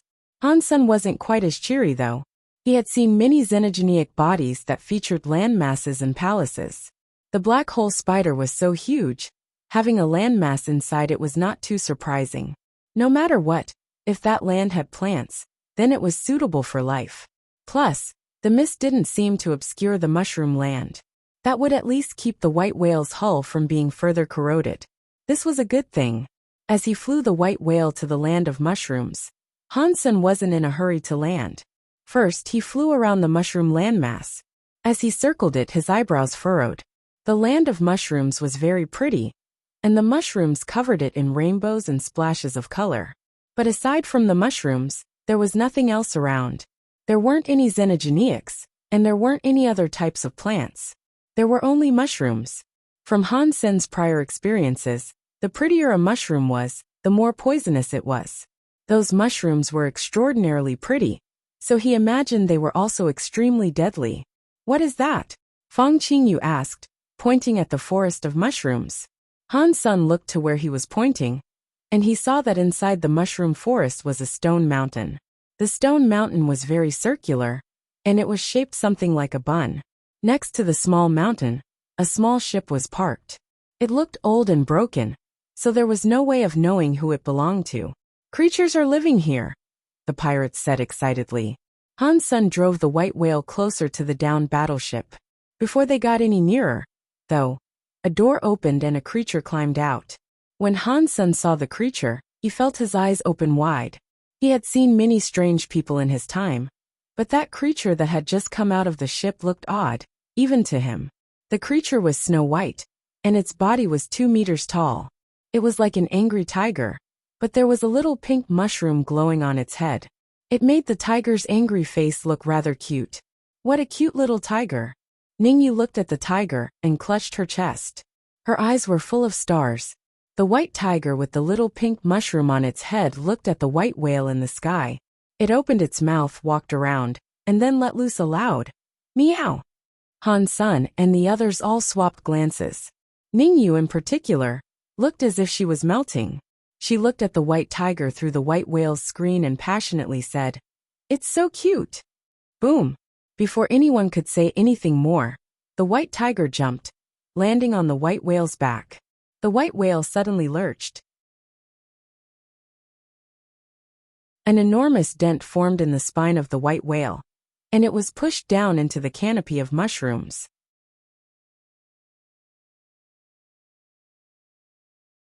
Chapter 2509. Mushroom. The white whale came down into the mushroom forest, and its crash landing sent many mushrooms flying. It finally slid to a stop when it came up against a line of mushrooms that were a few dozen meters tall.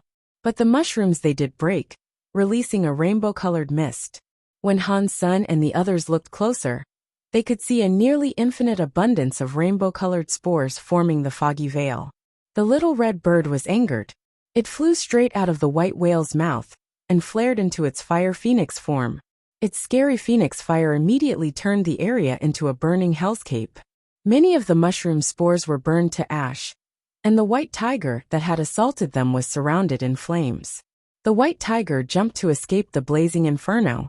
It hovered in the air, opened its mouth, and fired cannonballs at the red phoenix. As the cannonballs approached, Han Sen could see that they were actually mushrooms. The red phoenix opened its mouth and released another torrent of fire, which easily incinerated the incoming mushrooms. They combusted and exploded, and streams of spores erupted from them like fountains. The explosions were beautiful, but within a second, the phoenix had reduced the mushrooms and their spores to dust. The white tiger fired out many more mushrooms. Each of them was turned to ash by the little red bird. The white tiger started to look afraid of the little red bird's fire, and it started to believe it had incurred some fairly bad luck. The little red bird gave chase to the now fleeing felon. "Bird brother, go get him. Bird brother is strong." The pirates could see that the little red bird had gained an advantage. They were so happy for the little red bird. They all cheered loudly and gave the bird their support. Some of the white tiger's fur was singed by the little red bird's fire. It kept meowing pitifully as it fled. Its white fur started to turn black in the heat, and it suddenly lowered its head toward the ground. Like a drill, it dug into the ground and disappeared someplace below. The little red bird flew around the area, but it was unable to see the white tiger anymore. So it flew back in a much happier mood. The pirates quickly opened the door and welcomed the little red bird back inside. Brother Bird is so powerful. Brother Bird is like the best bird ever. That crappy tiger passed itself when Brother Bird went out to greet it, the pirates said, trying to ingratiate themselves with the little bird. The little red bird puffed up its chest to look big and cocky, like the big brother it was being revered as. It seemed as if the praise of the pirates had gone to the creature's head. Upon seeing it, Han's son shook his head. Even a bird can't ignore sweet talk. The little red bird was once an innocent little thing, but now it has fallen. The little red bird had been a nightmare for the white tiger. The crew needed the bird's protection, so no one dared to offend him. But when the bird flew back to Bauer, it made sure to look polite. It didn't dare to act cocky around her. Han's son looked around. Aside from the white tiger, there were no other xenogeniacs in the vicinity. The white tiger had been suppressed by the little red bird. So, for the time being, they were safe there. If the white tiger had survived on the island, then they should be able to survive there as well. They would figure out how to escape later. Fang Qingyu and Ningyu felt relieved. This place was strange, but it was better than the Black Sea. At least they weren't in any immediate risk of death. I wonder if those mushrooms can be eaten. They do look delicious. The better looking they are, the more poisonous they are. But we are high-class pirates. Why would we be afraid of poison? The pirates talked amongst themselves, but suddenly, one of them screamed. He sounded so scared, and he said, mushroom. What is so shocking about mushrooms? They are everywhere. Another pirate laughed, but everyone still looked at the pirate that had just screamed. That pirate looked very shocked. His fingers shook as he pointed, and in a trembling voice he said, There's a mushroom on your head. Whose leg are you trying to pull here? Why would my head have a mushroom on it? The pirate didn't believe the claim, but when he touched his head to be sure, his face changed. Han's son and the others all looked at the pirate.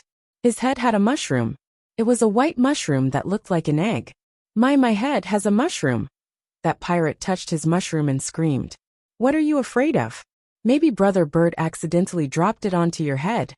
The ex-captain pirate shouted at the distressed pirate. He reached his hand out to pull and tug at the pirate's mushroom. Ah, it hurts. It hurts. It hurts. The pirate screamed in pain. The other pirate pulled harder at the mushroom, lifting the man's entire body, but the mushroom didn't come off. The white mushroom on his head seemed to be attached to his scalp. Han's son frowned. He looked at everyone's head, and he was given a fright. Your head has a mushroom too, and you as well, Arg. Everyone's head now had their own mushroom. The sizes and colors of each were all different. Suddenly, aside from Bauer and the little red bird, everyone's head had a mushroom. Han's son used his Dongxian area to look at the mushroom on his head. It was the size of a fist, and it was pitch black. It was like a little umbrella. The mushroom cap was quite large, but the stalk was very thin. The scariest thing about it was that the roots of the mushroom were inside his head. They were like vines tangling around his brain. Han's son looked at Ningyu and Fang Qingyu. They both looked the same.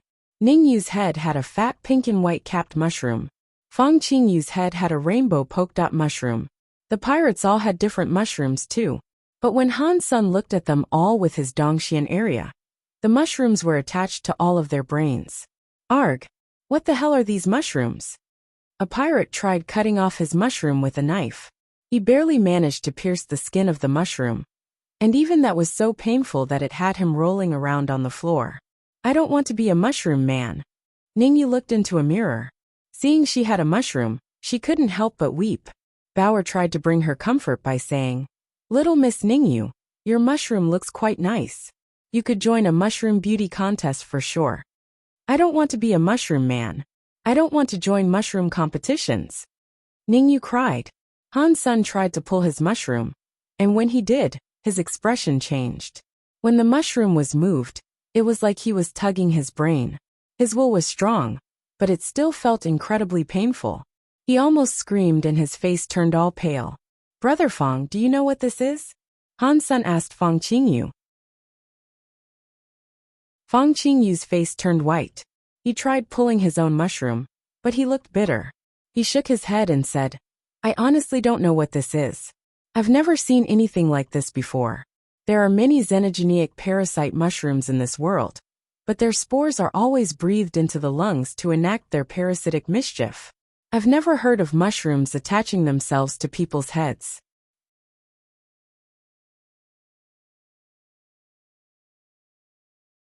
Chapter 25:10. 37 videos. Han Sun and the others all had weird mushrooms on their heads. The saprotrophic had assimilated to become parts of their bodies. If the mushrooms were damaged, their brains would be injured as well. They had no idea what to do. No one was able to think of a way to get rid of the mushrooms on their heads. They all looked at each other, unsure of what to do. Fortunately, other than the mushrooms that sprouted on their heads, nothing else happened. Why did no mushrooms grow on Little Captain and the Little Red Bird? Have they employed some sort of secret technique? The pirates looked hopefully at Bauer and the Little Red Bird. Their bodies are special, Han Sun said simply. They cannot be hosts to a parasite. They are not like us. All hope vanished when Han Sun said that, and the pirates looked very sad. They kept looking at the mushrooms on their heads, and sighed with dismay. Meow. As everyone was wallowing in their depression, they heard a familiar sound from somewhere else on the island. Far away, from deep within the mushroom forest, the white tiger looked at them with a rather cocky expression. Its face was surprisingly human, and it was cackling like an evil maniac. Its teeth were bared in a rictus grin, and it was laughing so hard that it seemed like it was about to cry. Han Sun had never seen a tiger laugh in such an ugly manner before. If the tiger knew about the mushrooms on their heads, then it must have been responsible in some way. The Little Red Bird flew angrily toward the tiger again. But when the Little Red Bird approached, the white tiger drilled back underground and fled. The Little Red Bird's phoenix fire couldn't damage the ground. No one knew what that ground was made of. Han Sun called the Little Red Bird to return. They looked at the strange rocks all around them. The stone that made up the island was metallic, but also like jade. No one could tell what sort of material the rocks were composed of. You guys go and collect some mushrooms. Let's see if we can eat them, Han Sun said to the pirates. Captain, there are already mushrooms on our heads. If we eat more, might they start growing all over our bodies? One of the pirates pleaded through tears. Stop talking crap and just go. Han Sun glared at them moodily. The pirates shifted from foot to foot unwillingly. They were afraid that if they went out, their bodies might become the hosts of even more mushrooms. And they were also afraid that the white tiger might show up and kill them. They walked half a step away, and that was it. They didn't dare leave the safety of the white whale. The Little Red Bird spat some fire behind them, and they all jumped out of the white whale in sudden fear. The pirates trembled with fear as they walked through the undergrowth of the mushroom realm. They didn't walk too far, though. They collected a few mushrooms, and Han Sun asked the cook to fry them up. After the mushrooms were cooked, the pirates didn't dare eat them. They looked down at the fried mushrooms in their bowls. Then they all just looked at each other. None of them dared to take the plunge. Why are you all frozen? Hurry up and eat. Han Sun smiled at the pirates. Captain, we aren't hungry. We really aren't hungry. Inside, the pirates were thinking to themselves, why aren't you eating, huh? We don't know how long we're going to be stuck here. With our food reserves, we might not last very long. From now on, you guys are going to have to eat these mushrooms to survive. Even if you don't eat them today, there will come a time when you'll be forced to eat them or starve. But don't worry, these are just ordinary mushrooms. They won't kill you. Han Sun laughed. Han Sun expected that they wouldn't be leaving that zone anytime soon. Captain, we aren't hungry just yet. Can we eat them when we grow hungry later? A pirate asked quietly. What do you think? Han Sun smiled at the man. The pirates understood that they had no choice in the matter. Something might happen after they ate the mushrooms, though. Getting hurt or dying was only one possibility, but it was a strong possibility. And if they didn't eat the mushrooms now, Han Sun would likely deal with them personally. The pirates gritted their teeth and picked up the mushroom slices. Trying to summon their bravery, they closed their eyes and put the mushrooms in their mouths. In the beginning they looked glum. But after chewing for a bit, they opened their eyes excitedly.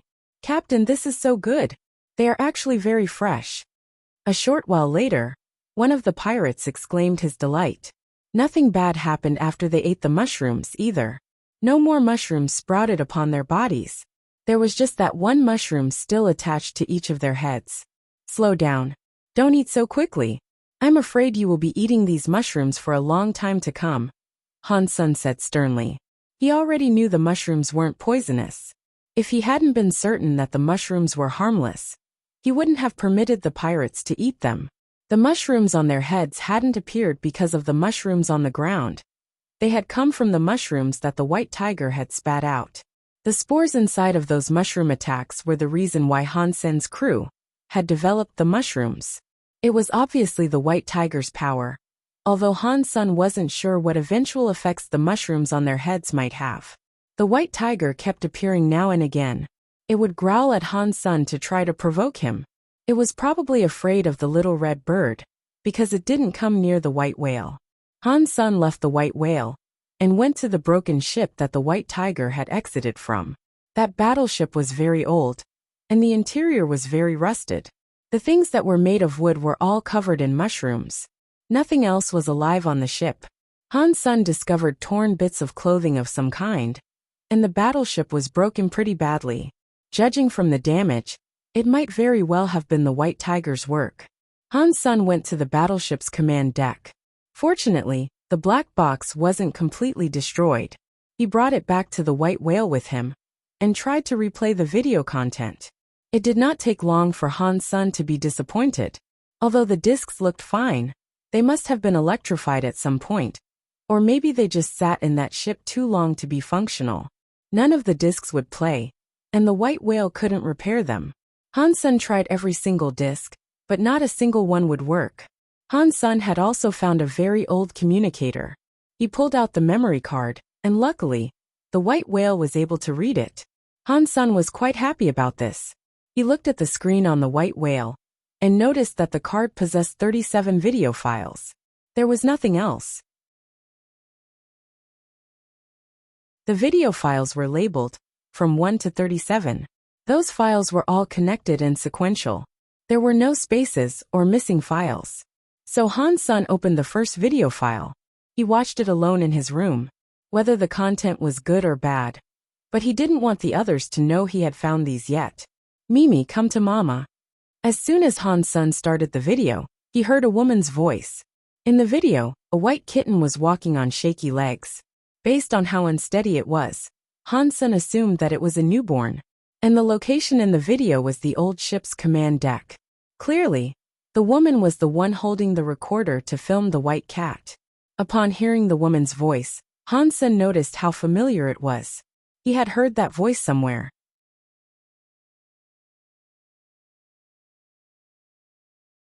Chapter 25:11.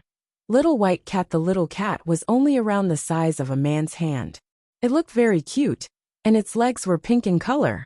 The contrast between the pink fur of its legs and the white fur of its body was quite lovely. The woman picked up the cat from the ground and placed it in her hands. Han Sen could see the woman's hands in the video. Her fingers were long and delicate, and her skin was flawless. Her hands were beautiful. She didn't have long nails or any adornments or accessories like rings. She placed the little white cat inside a transparent container. Then she put on a pair of disposable gloves, the type commonly used for doing experiments, and brought out a needle. She injected an unknown fluid into the little white cat. After receiving the injection, the little white cat quickly fell asleep. The video then remained trained on the sleeping cat.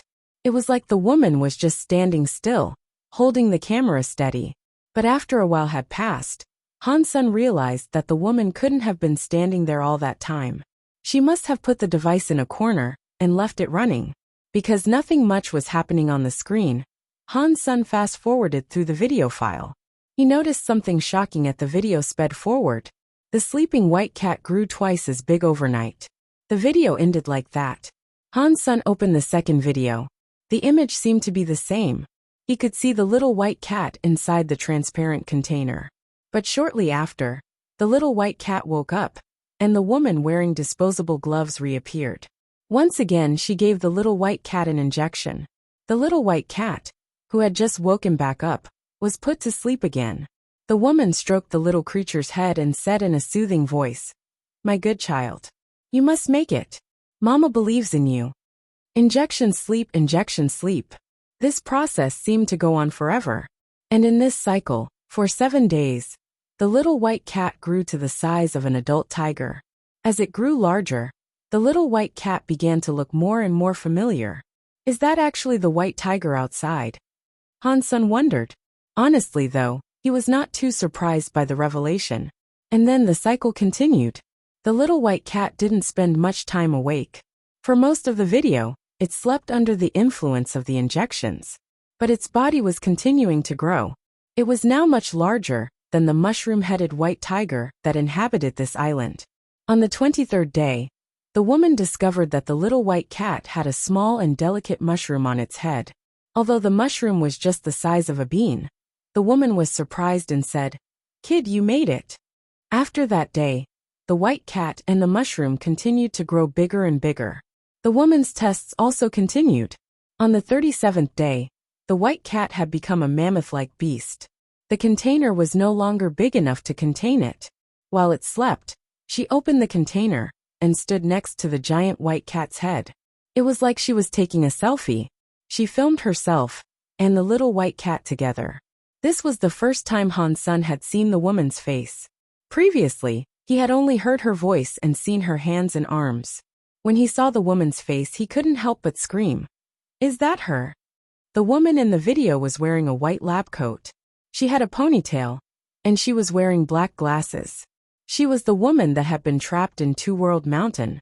But she seemed to be a very different person here than she had been when Han-sun met her. She was softer here. Although compared to the average person, her personality would still seem distant and reserved. Is that her ship? Has she been here before? How did she get out? Han-sun thought excitedly. If that woman had come here and managed to escape, then he should be able to get out too. But Han-sun didn't know how the woman had managed to get out. And Han-sun was a little confused about why the woman hadn't taken her guinea pig with her when she left. Han-sun needed to find answers to the questions that the video had raised, but the videos came to an end there. He had watched the last one. The final video ended with her and the little white cat sharing a selfie. Damn it! Couldn't you have filmed a little more? Han-sun thought in frustration. But at least he had found out that escape from this realm was possible. So that was good news at least. Han-sun watched the video to the end, but he didn't learn anything else. The video just filmed the white cat, and the camera remained in a fixed position. Aside from the selfie at the end, it was almost all filmed from the same angle. Captain, this is so bad. Captain, something is climbing up the island. A pirate shouted as he knocked on Han-sun's door. Han-sun switched off the video, exited his room, and went straight to the command deck. There, he saw that creatures were emerging from the Black Sea. They were like black snakes. They were as thick as barrels, and their heads were serpentine. Their mouths were oddly squarish when they opened, but they possessed many fangs. They looked very scary. There are living creatures in the Black Sea? Han-sun was shocked. The corrosive powers of the Black Sea had been beyond even the deified white whale's ability to withstand. It was hard to imagine how such creatures could survive in that sea. When those weird snakes emerged, they started to eat the mushrooms on the land. Although there were many mushrooms, there were many black snakes too. It wasn't long before they had eaten a few acres worth of mushrooms. Meow, came a sharp cry. The white tiger swooped in from the sky, slashing with its claws. The bodies of numerous snakes were ripped apart. The injured snakes bled a black juice, but their broken bodies still tried to bring down the white tiger. The white tiger slammed its paws down to squish the heads of the snakes into jelly. The white tiger didn't seem to possess area attacks, but its power and speed were very impressive. Its abilities seemed to be deified. The white tiger shifted, and it suddenly became a group of white tigers that descended on the horde of weird snakes. Han-sun knew from the white tiger's speed that these were not doppelgangers. The tiger was simply moving so quickly that it was leaving behind afterimages. His vision couldn't follow the speed at which the creature went. Everywhere the white tiger went, black heads were torn from serpentine bodies. A few minutes later, the ground was littered with the broken bodies of a few hundred weird snakes. The surviving snakes returned to the depths of the Black Sea. The dead black snakes rotted very quickly. They dissolved into black juices on the ground. Most of them slowly trickled back to the Black Sea, whereas others dried up on land. After all the weird black snakes returned to the Black Sea, the white tiger roared at the sea, then turned around and went back to the mushroom forest.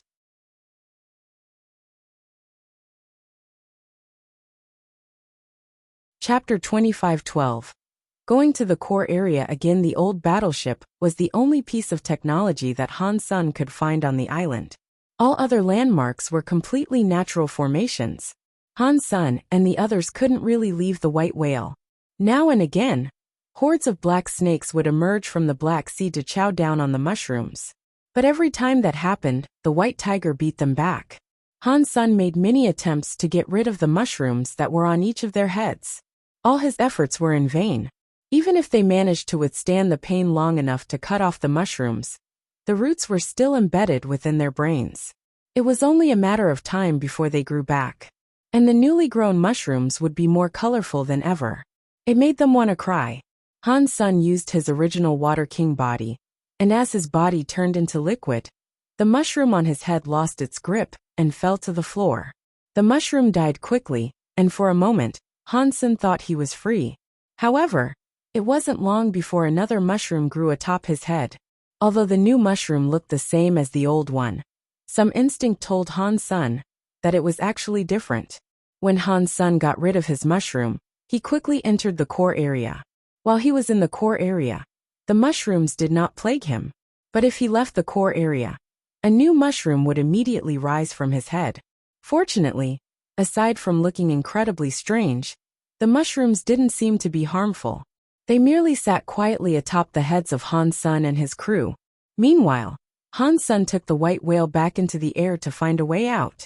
But after making a few loops of the area, he would always end up returning to the familiar land of mushrooms. The space faults and folds were too complicated, and they changed and morphed constantly.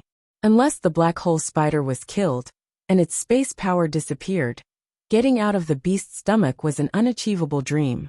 The pirates had gotten used to eating the mushrooms of the land by now.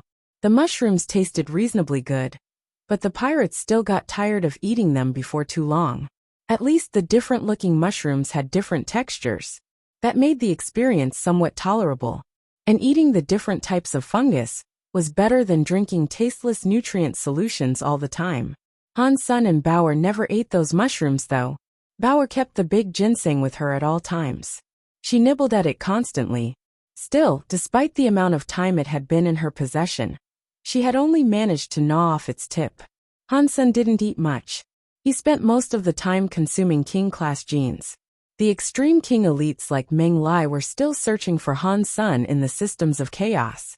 They were about to go mad as they circled through the same dangerous systems time after time. But no matter what they did, they were unable to find Han Senator. That made them very depressed. Han Sen still had both the shield of the Medusa's gaze and Bai Wuchang. The extreme king used every method at their disposal to try to locate Han Sen, but all of their efforts were fruitless. Han Sen and the others had completely disappeared, or so it felt like. No one could know for sure if he was dead or alive. Han Sen summoned his Dongxian armor and entered the core area. Since he couldn't find a way to leave the Mushroom Kingdom, he could hunt king-class xenogeneics in the core area to max out his king genes. Han Sen entered the core area, but before he could find anything to kill, Dia Robber and Dragon 1 were heading toward him. Han Sen was surprised. "Dollar, can we talk?" Dia Robber said. "Sure," Han Sen said casually. "We want to slay a deified core xenogeneic. Are you interested?" Dragon 1 came up to ask. "I'm interested. But what benefits would I receive if I was to help you slay this deified xenogeneic? You probably wouldn't give me the body of the deified xenogeneic. Am I correct?" Han Sen said. Dragon 1 and Dia Robber looked at each other. Dia Robber said, "The deified xenogeneic's body would be the primary component for the crafting of deified treasures. We would need it. We're asking you to help us, because we require the body. But if you are willing to help, we can discuss a price and shares of the profits. You can have anything, as long as it isn't the deified xenogeniac's flesh. Han Sen tapped his lip and thought, I suppose I'd be okay with hunting a deified xenogeniac, without receiving its flesh. But I would like 1,000 king-class core xenogeniac genes in exchange. If Han Sen went after king-class xenogeniacs alone, simply finding them would take a long time. The fact that he could kill them easily would matter little. King-class xenogeniacs weren't terribly common, and finding vast numbers of them would be difficult. God knew how long it would take him to get 1,000 king-class core genes alone. Han Sen didn't need just 1,000 king-class genes. If he wanted to max out the 9 tiers of 4 different genoarts, he needed at least 3,000. And he didn't know if he would need more xenogeniac king-class genes, once his 9th tier reverted back to 1. If so, he would require even more. Rather than spending a few years to gather the genes he needed himself, this could be an opportunity to earn big. He could level up his areas fast this way, and become half-deified in no time. 1,000 king-class xenogeniac core genes? Isn't that a bit too much to ask for? Dragon 1 and Dia Robber looked glum. That meant they had to kill 1,000 king-class xenogeniacs. They didn't know if they could even find that many xenogeniac kings, let alone kill them all. Even though the core area had many king-class xenogeniacs, 1,000 of them was too much to ask for. With their strength, finding that many might take a few years. If you guys want me to support you in a deified battle, then give me something else of equal value, and I might consider it. Han Sen's face didn't change. We asked you because we require your power, but 1,000 king-class core xenogeniac genes is simply too much. We cannot get that many out to give you all of a sudden, Dragon 1 said. You guys consider it then. I have given you my price. If you think it is too much, then go and find someone else. Han Sen didn't cut them any slack. Dragon 1 and Dia Robber hesitated for a moment. Although Dollar looked very strong, he was just king class. Even if they got him to join their party, they might still fail to kill the deified they were after. So, they would have to find someone else. That offer was asking too much of them, without the guarantee of success. Anyone would hesitate before striking such a bargain. While they were talking, a man rode up to them atop a golden lion. If the two of you are considering spending 1,000 king-class core genes to hire him, why don't you just hire us? We are the Royal Knights. You can hire us for the same price, and we can guarantee the kill.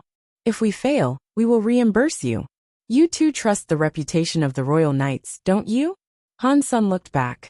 It was the Extreme King's Crown Prince, Wuxia. Brother Dollar, can we discuss the price some more? Instead of answering Prince Wuxia, Dragon 1 remained focused on Dollar. I won't go any lower.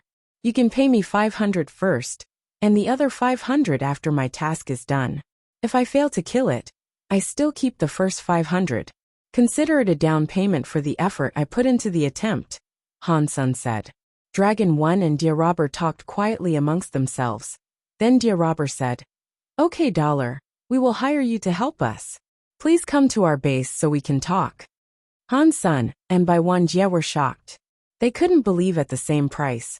With Bai Wuxia guaranteeing the kill, Dragon 1 and Dia Robber still selected Han Sr.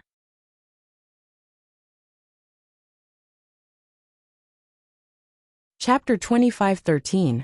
Gold Armor General Bai Wuxia thought about it for a moment. He seemed to realize why Dragon 1 and Dia Robber hadn't hired the Royal Knights. Bai Wuxia looked at Han Sen, smiled and said, I recommend you think about it before you take on this job. Otherwise, you might die without even realizing what happened. Han Sen was also wondering why Dragon 1 and Dia Robber had selected him over the Extreme King Crown Prince and the Royal Knights. Han Sen couldn't understand what his would-be employers were thinking. Seeing Han Sen worry over their decision, Dia Robber said, Dear Dollar, please don't misunderstand. We mean no harm to you. We haven't hired the Crown Prince because he wouldn't accept our offer even if we were to hire him. Han Sen looked at Bai Wuxia. The man laughed and said, If you guys are really going to go after Gold Armor General, then you are correct. I wouldn't dare take on this task. That isn't a matter of business. Anyone who takes on the gold armor general has a death wish. The Extreme King have many king-class elites, but we cannot just send them to their demise. Right. We are going to kill the gold armor general. Dragon 1 looked at Han Sen and went on to say, Gold armor general is a very scary being. He is one of the top deified core xenogeneics in the core area. Although we have made extensive preparations, our chances of success are still low. Are you still willing to accept this quest?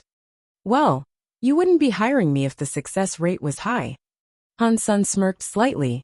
Upon hearing his answer, Dragon 1 and Dia Robber laughed happily. Clearly, Han Sen was accepting their deal.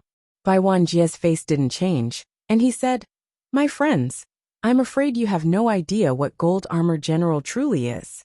Although the xenogeneic deifieds of the core area are weaker, they still have substance chains. They are like cripples compared to the deified xenogeneics of the outside world.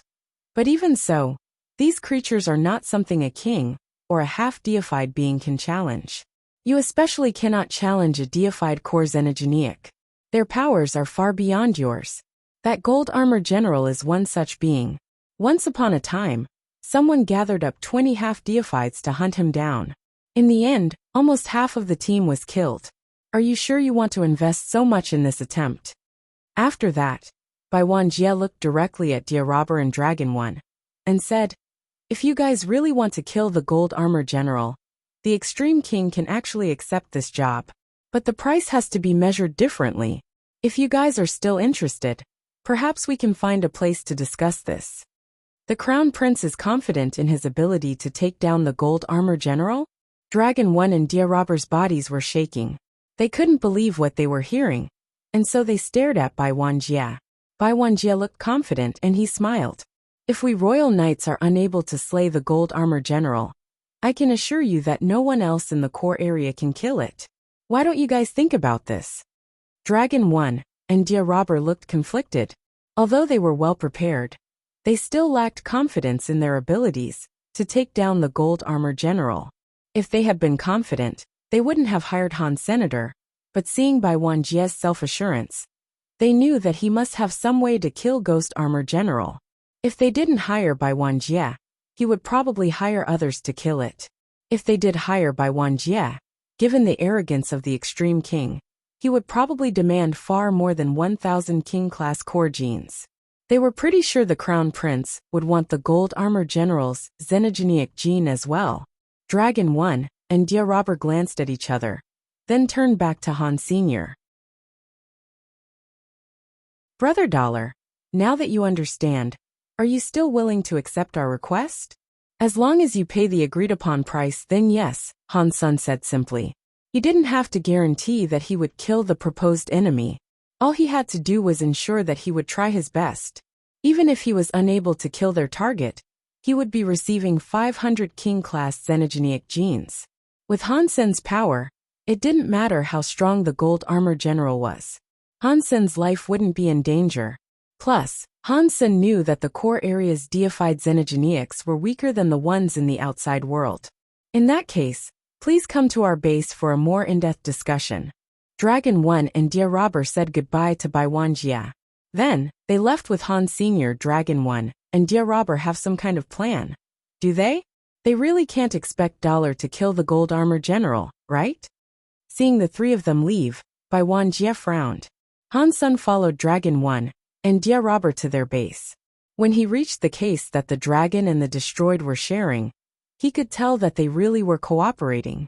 Dia Robber and Dragon 1 signed a contract with Han Sen, and then they read the details out to Han Senator. Originally, Gold Armor General's system had been home to multiple Armor General deified xenogeneics. Steel, Bronze, and Silver Armor Generals had lived there as well, and all three of them had been deified. But those three deified xenogeneics had been slain by the attacks of other races. The dragons themselves had killed Steel Armor General and Silver Armor General. They had paid a heavy price to kill those deifieds. That was especially true when it came to killing the Steel Armor General. They had lost many king-class dragons, and they had been forced to hire many half-deifieds of different races too. While they succeeded in killing Steel Armor General, It had been very expensive, but for the dragon it was all worth it. After they earned the xenogeneic genes of the Silver Armor General and the Steel Armor General, they discovered something shocking. The xenogeneic genes of the two deifieds could work in conjunction, which led to some surprising developments. After this discovery, the dragons spent a lot of time and power to find and gain control of the Bronze Armor General's xenogeneic gene. Once they brought that third item into their treasury, they were only missing the Gold Armor General. Many attempts had been made to bring down the Gold Armor General, and not just by the dragons. Other races had attempted to kill the Gold Armor General, but they all failed. Steel, bronze, silver. Each general had been stronger than the last. The Gold Armor General's power was very close to the power of a real xenogeneic deified of the outside world. It had very scary defensive properties, and so it had proven extremely difficult to kill. The other races had essentially given up, but the dragons didn't want to throw in the towel. Without the Gold Armor General's xenogeneic gene, the genes of the three other generals were an incomplete set. It lowered the value of their collection. So the dragons wanted to kill the Gold Armor General. They had spent a long time preparing for this offensive, and they had a plan to take down the Gold Armor General. Still, they knew their chances of success were low, but when Dragon 1 found Han Sun, he realized the plan might work. That was why he wanted to do this. Dia Robber had agreed to help the dragons because he had xenogeneics of his own that he couldn't kill. He needed the power of the dragons, and this was a fine chance to see the full extent of Han Sen's abilities. If Han Sun could help the dragons slay the Gold Armor General, then Dia Robber would also hire him to help slay xenogeneics in the future. You're tuning in to the Li Mei's Wuxia Whispers YouTube channel. We're so grateful for your support, and don't forget to subscribe to join us on this incredible journey through captivating stories. Your generosity through donations truly makes a world of difference, as it's the primary source of revenue that allows me to expand and enhance this channel for you. Thank you from the bottom of my heart for being a part of this adventure.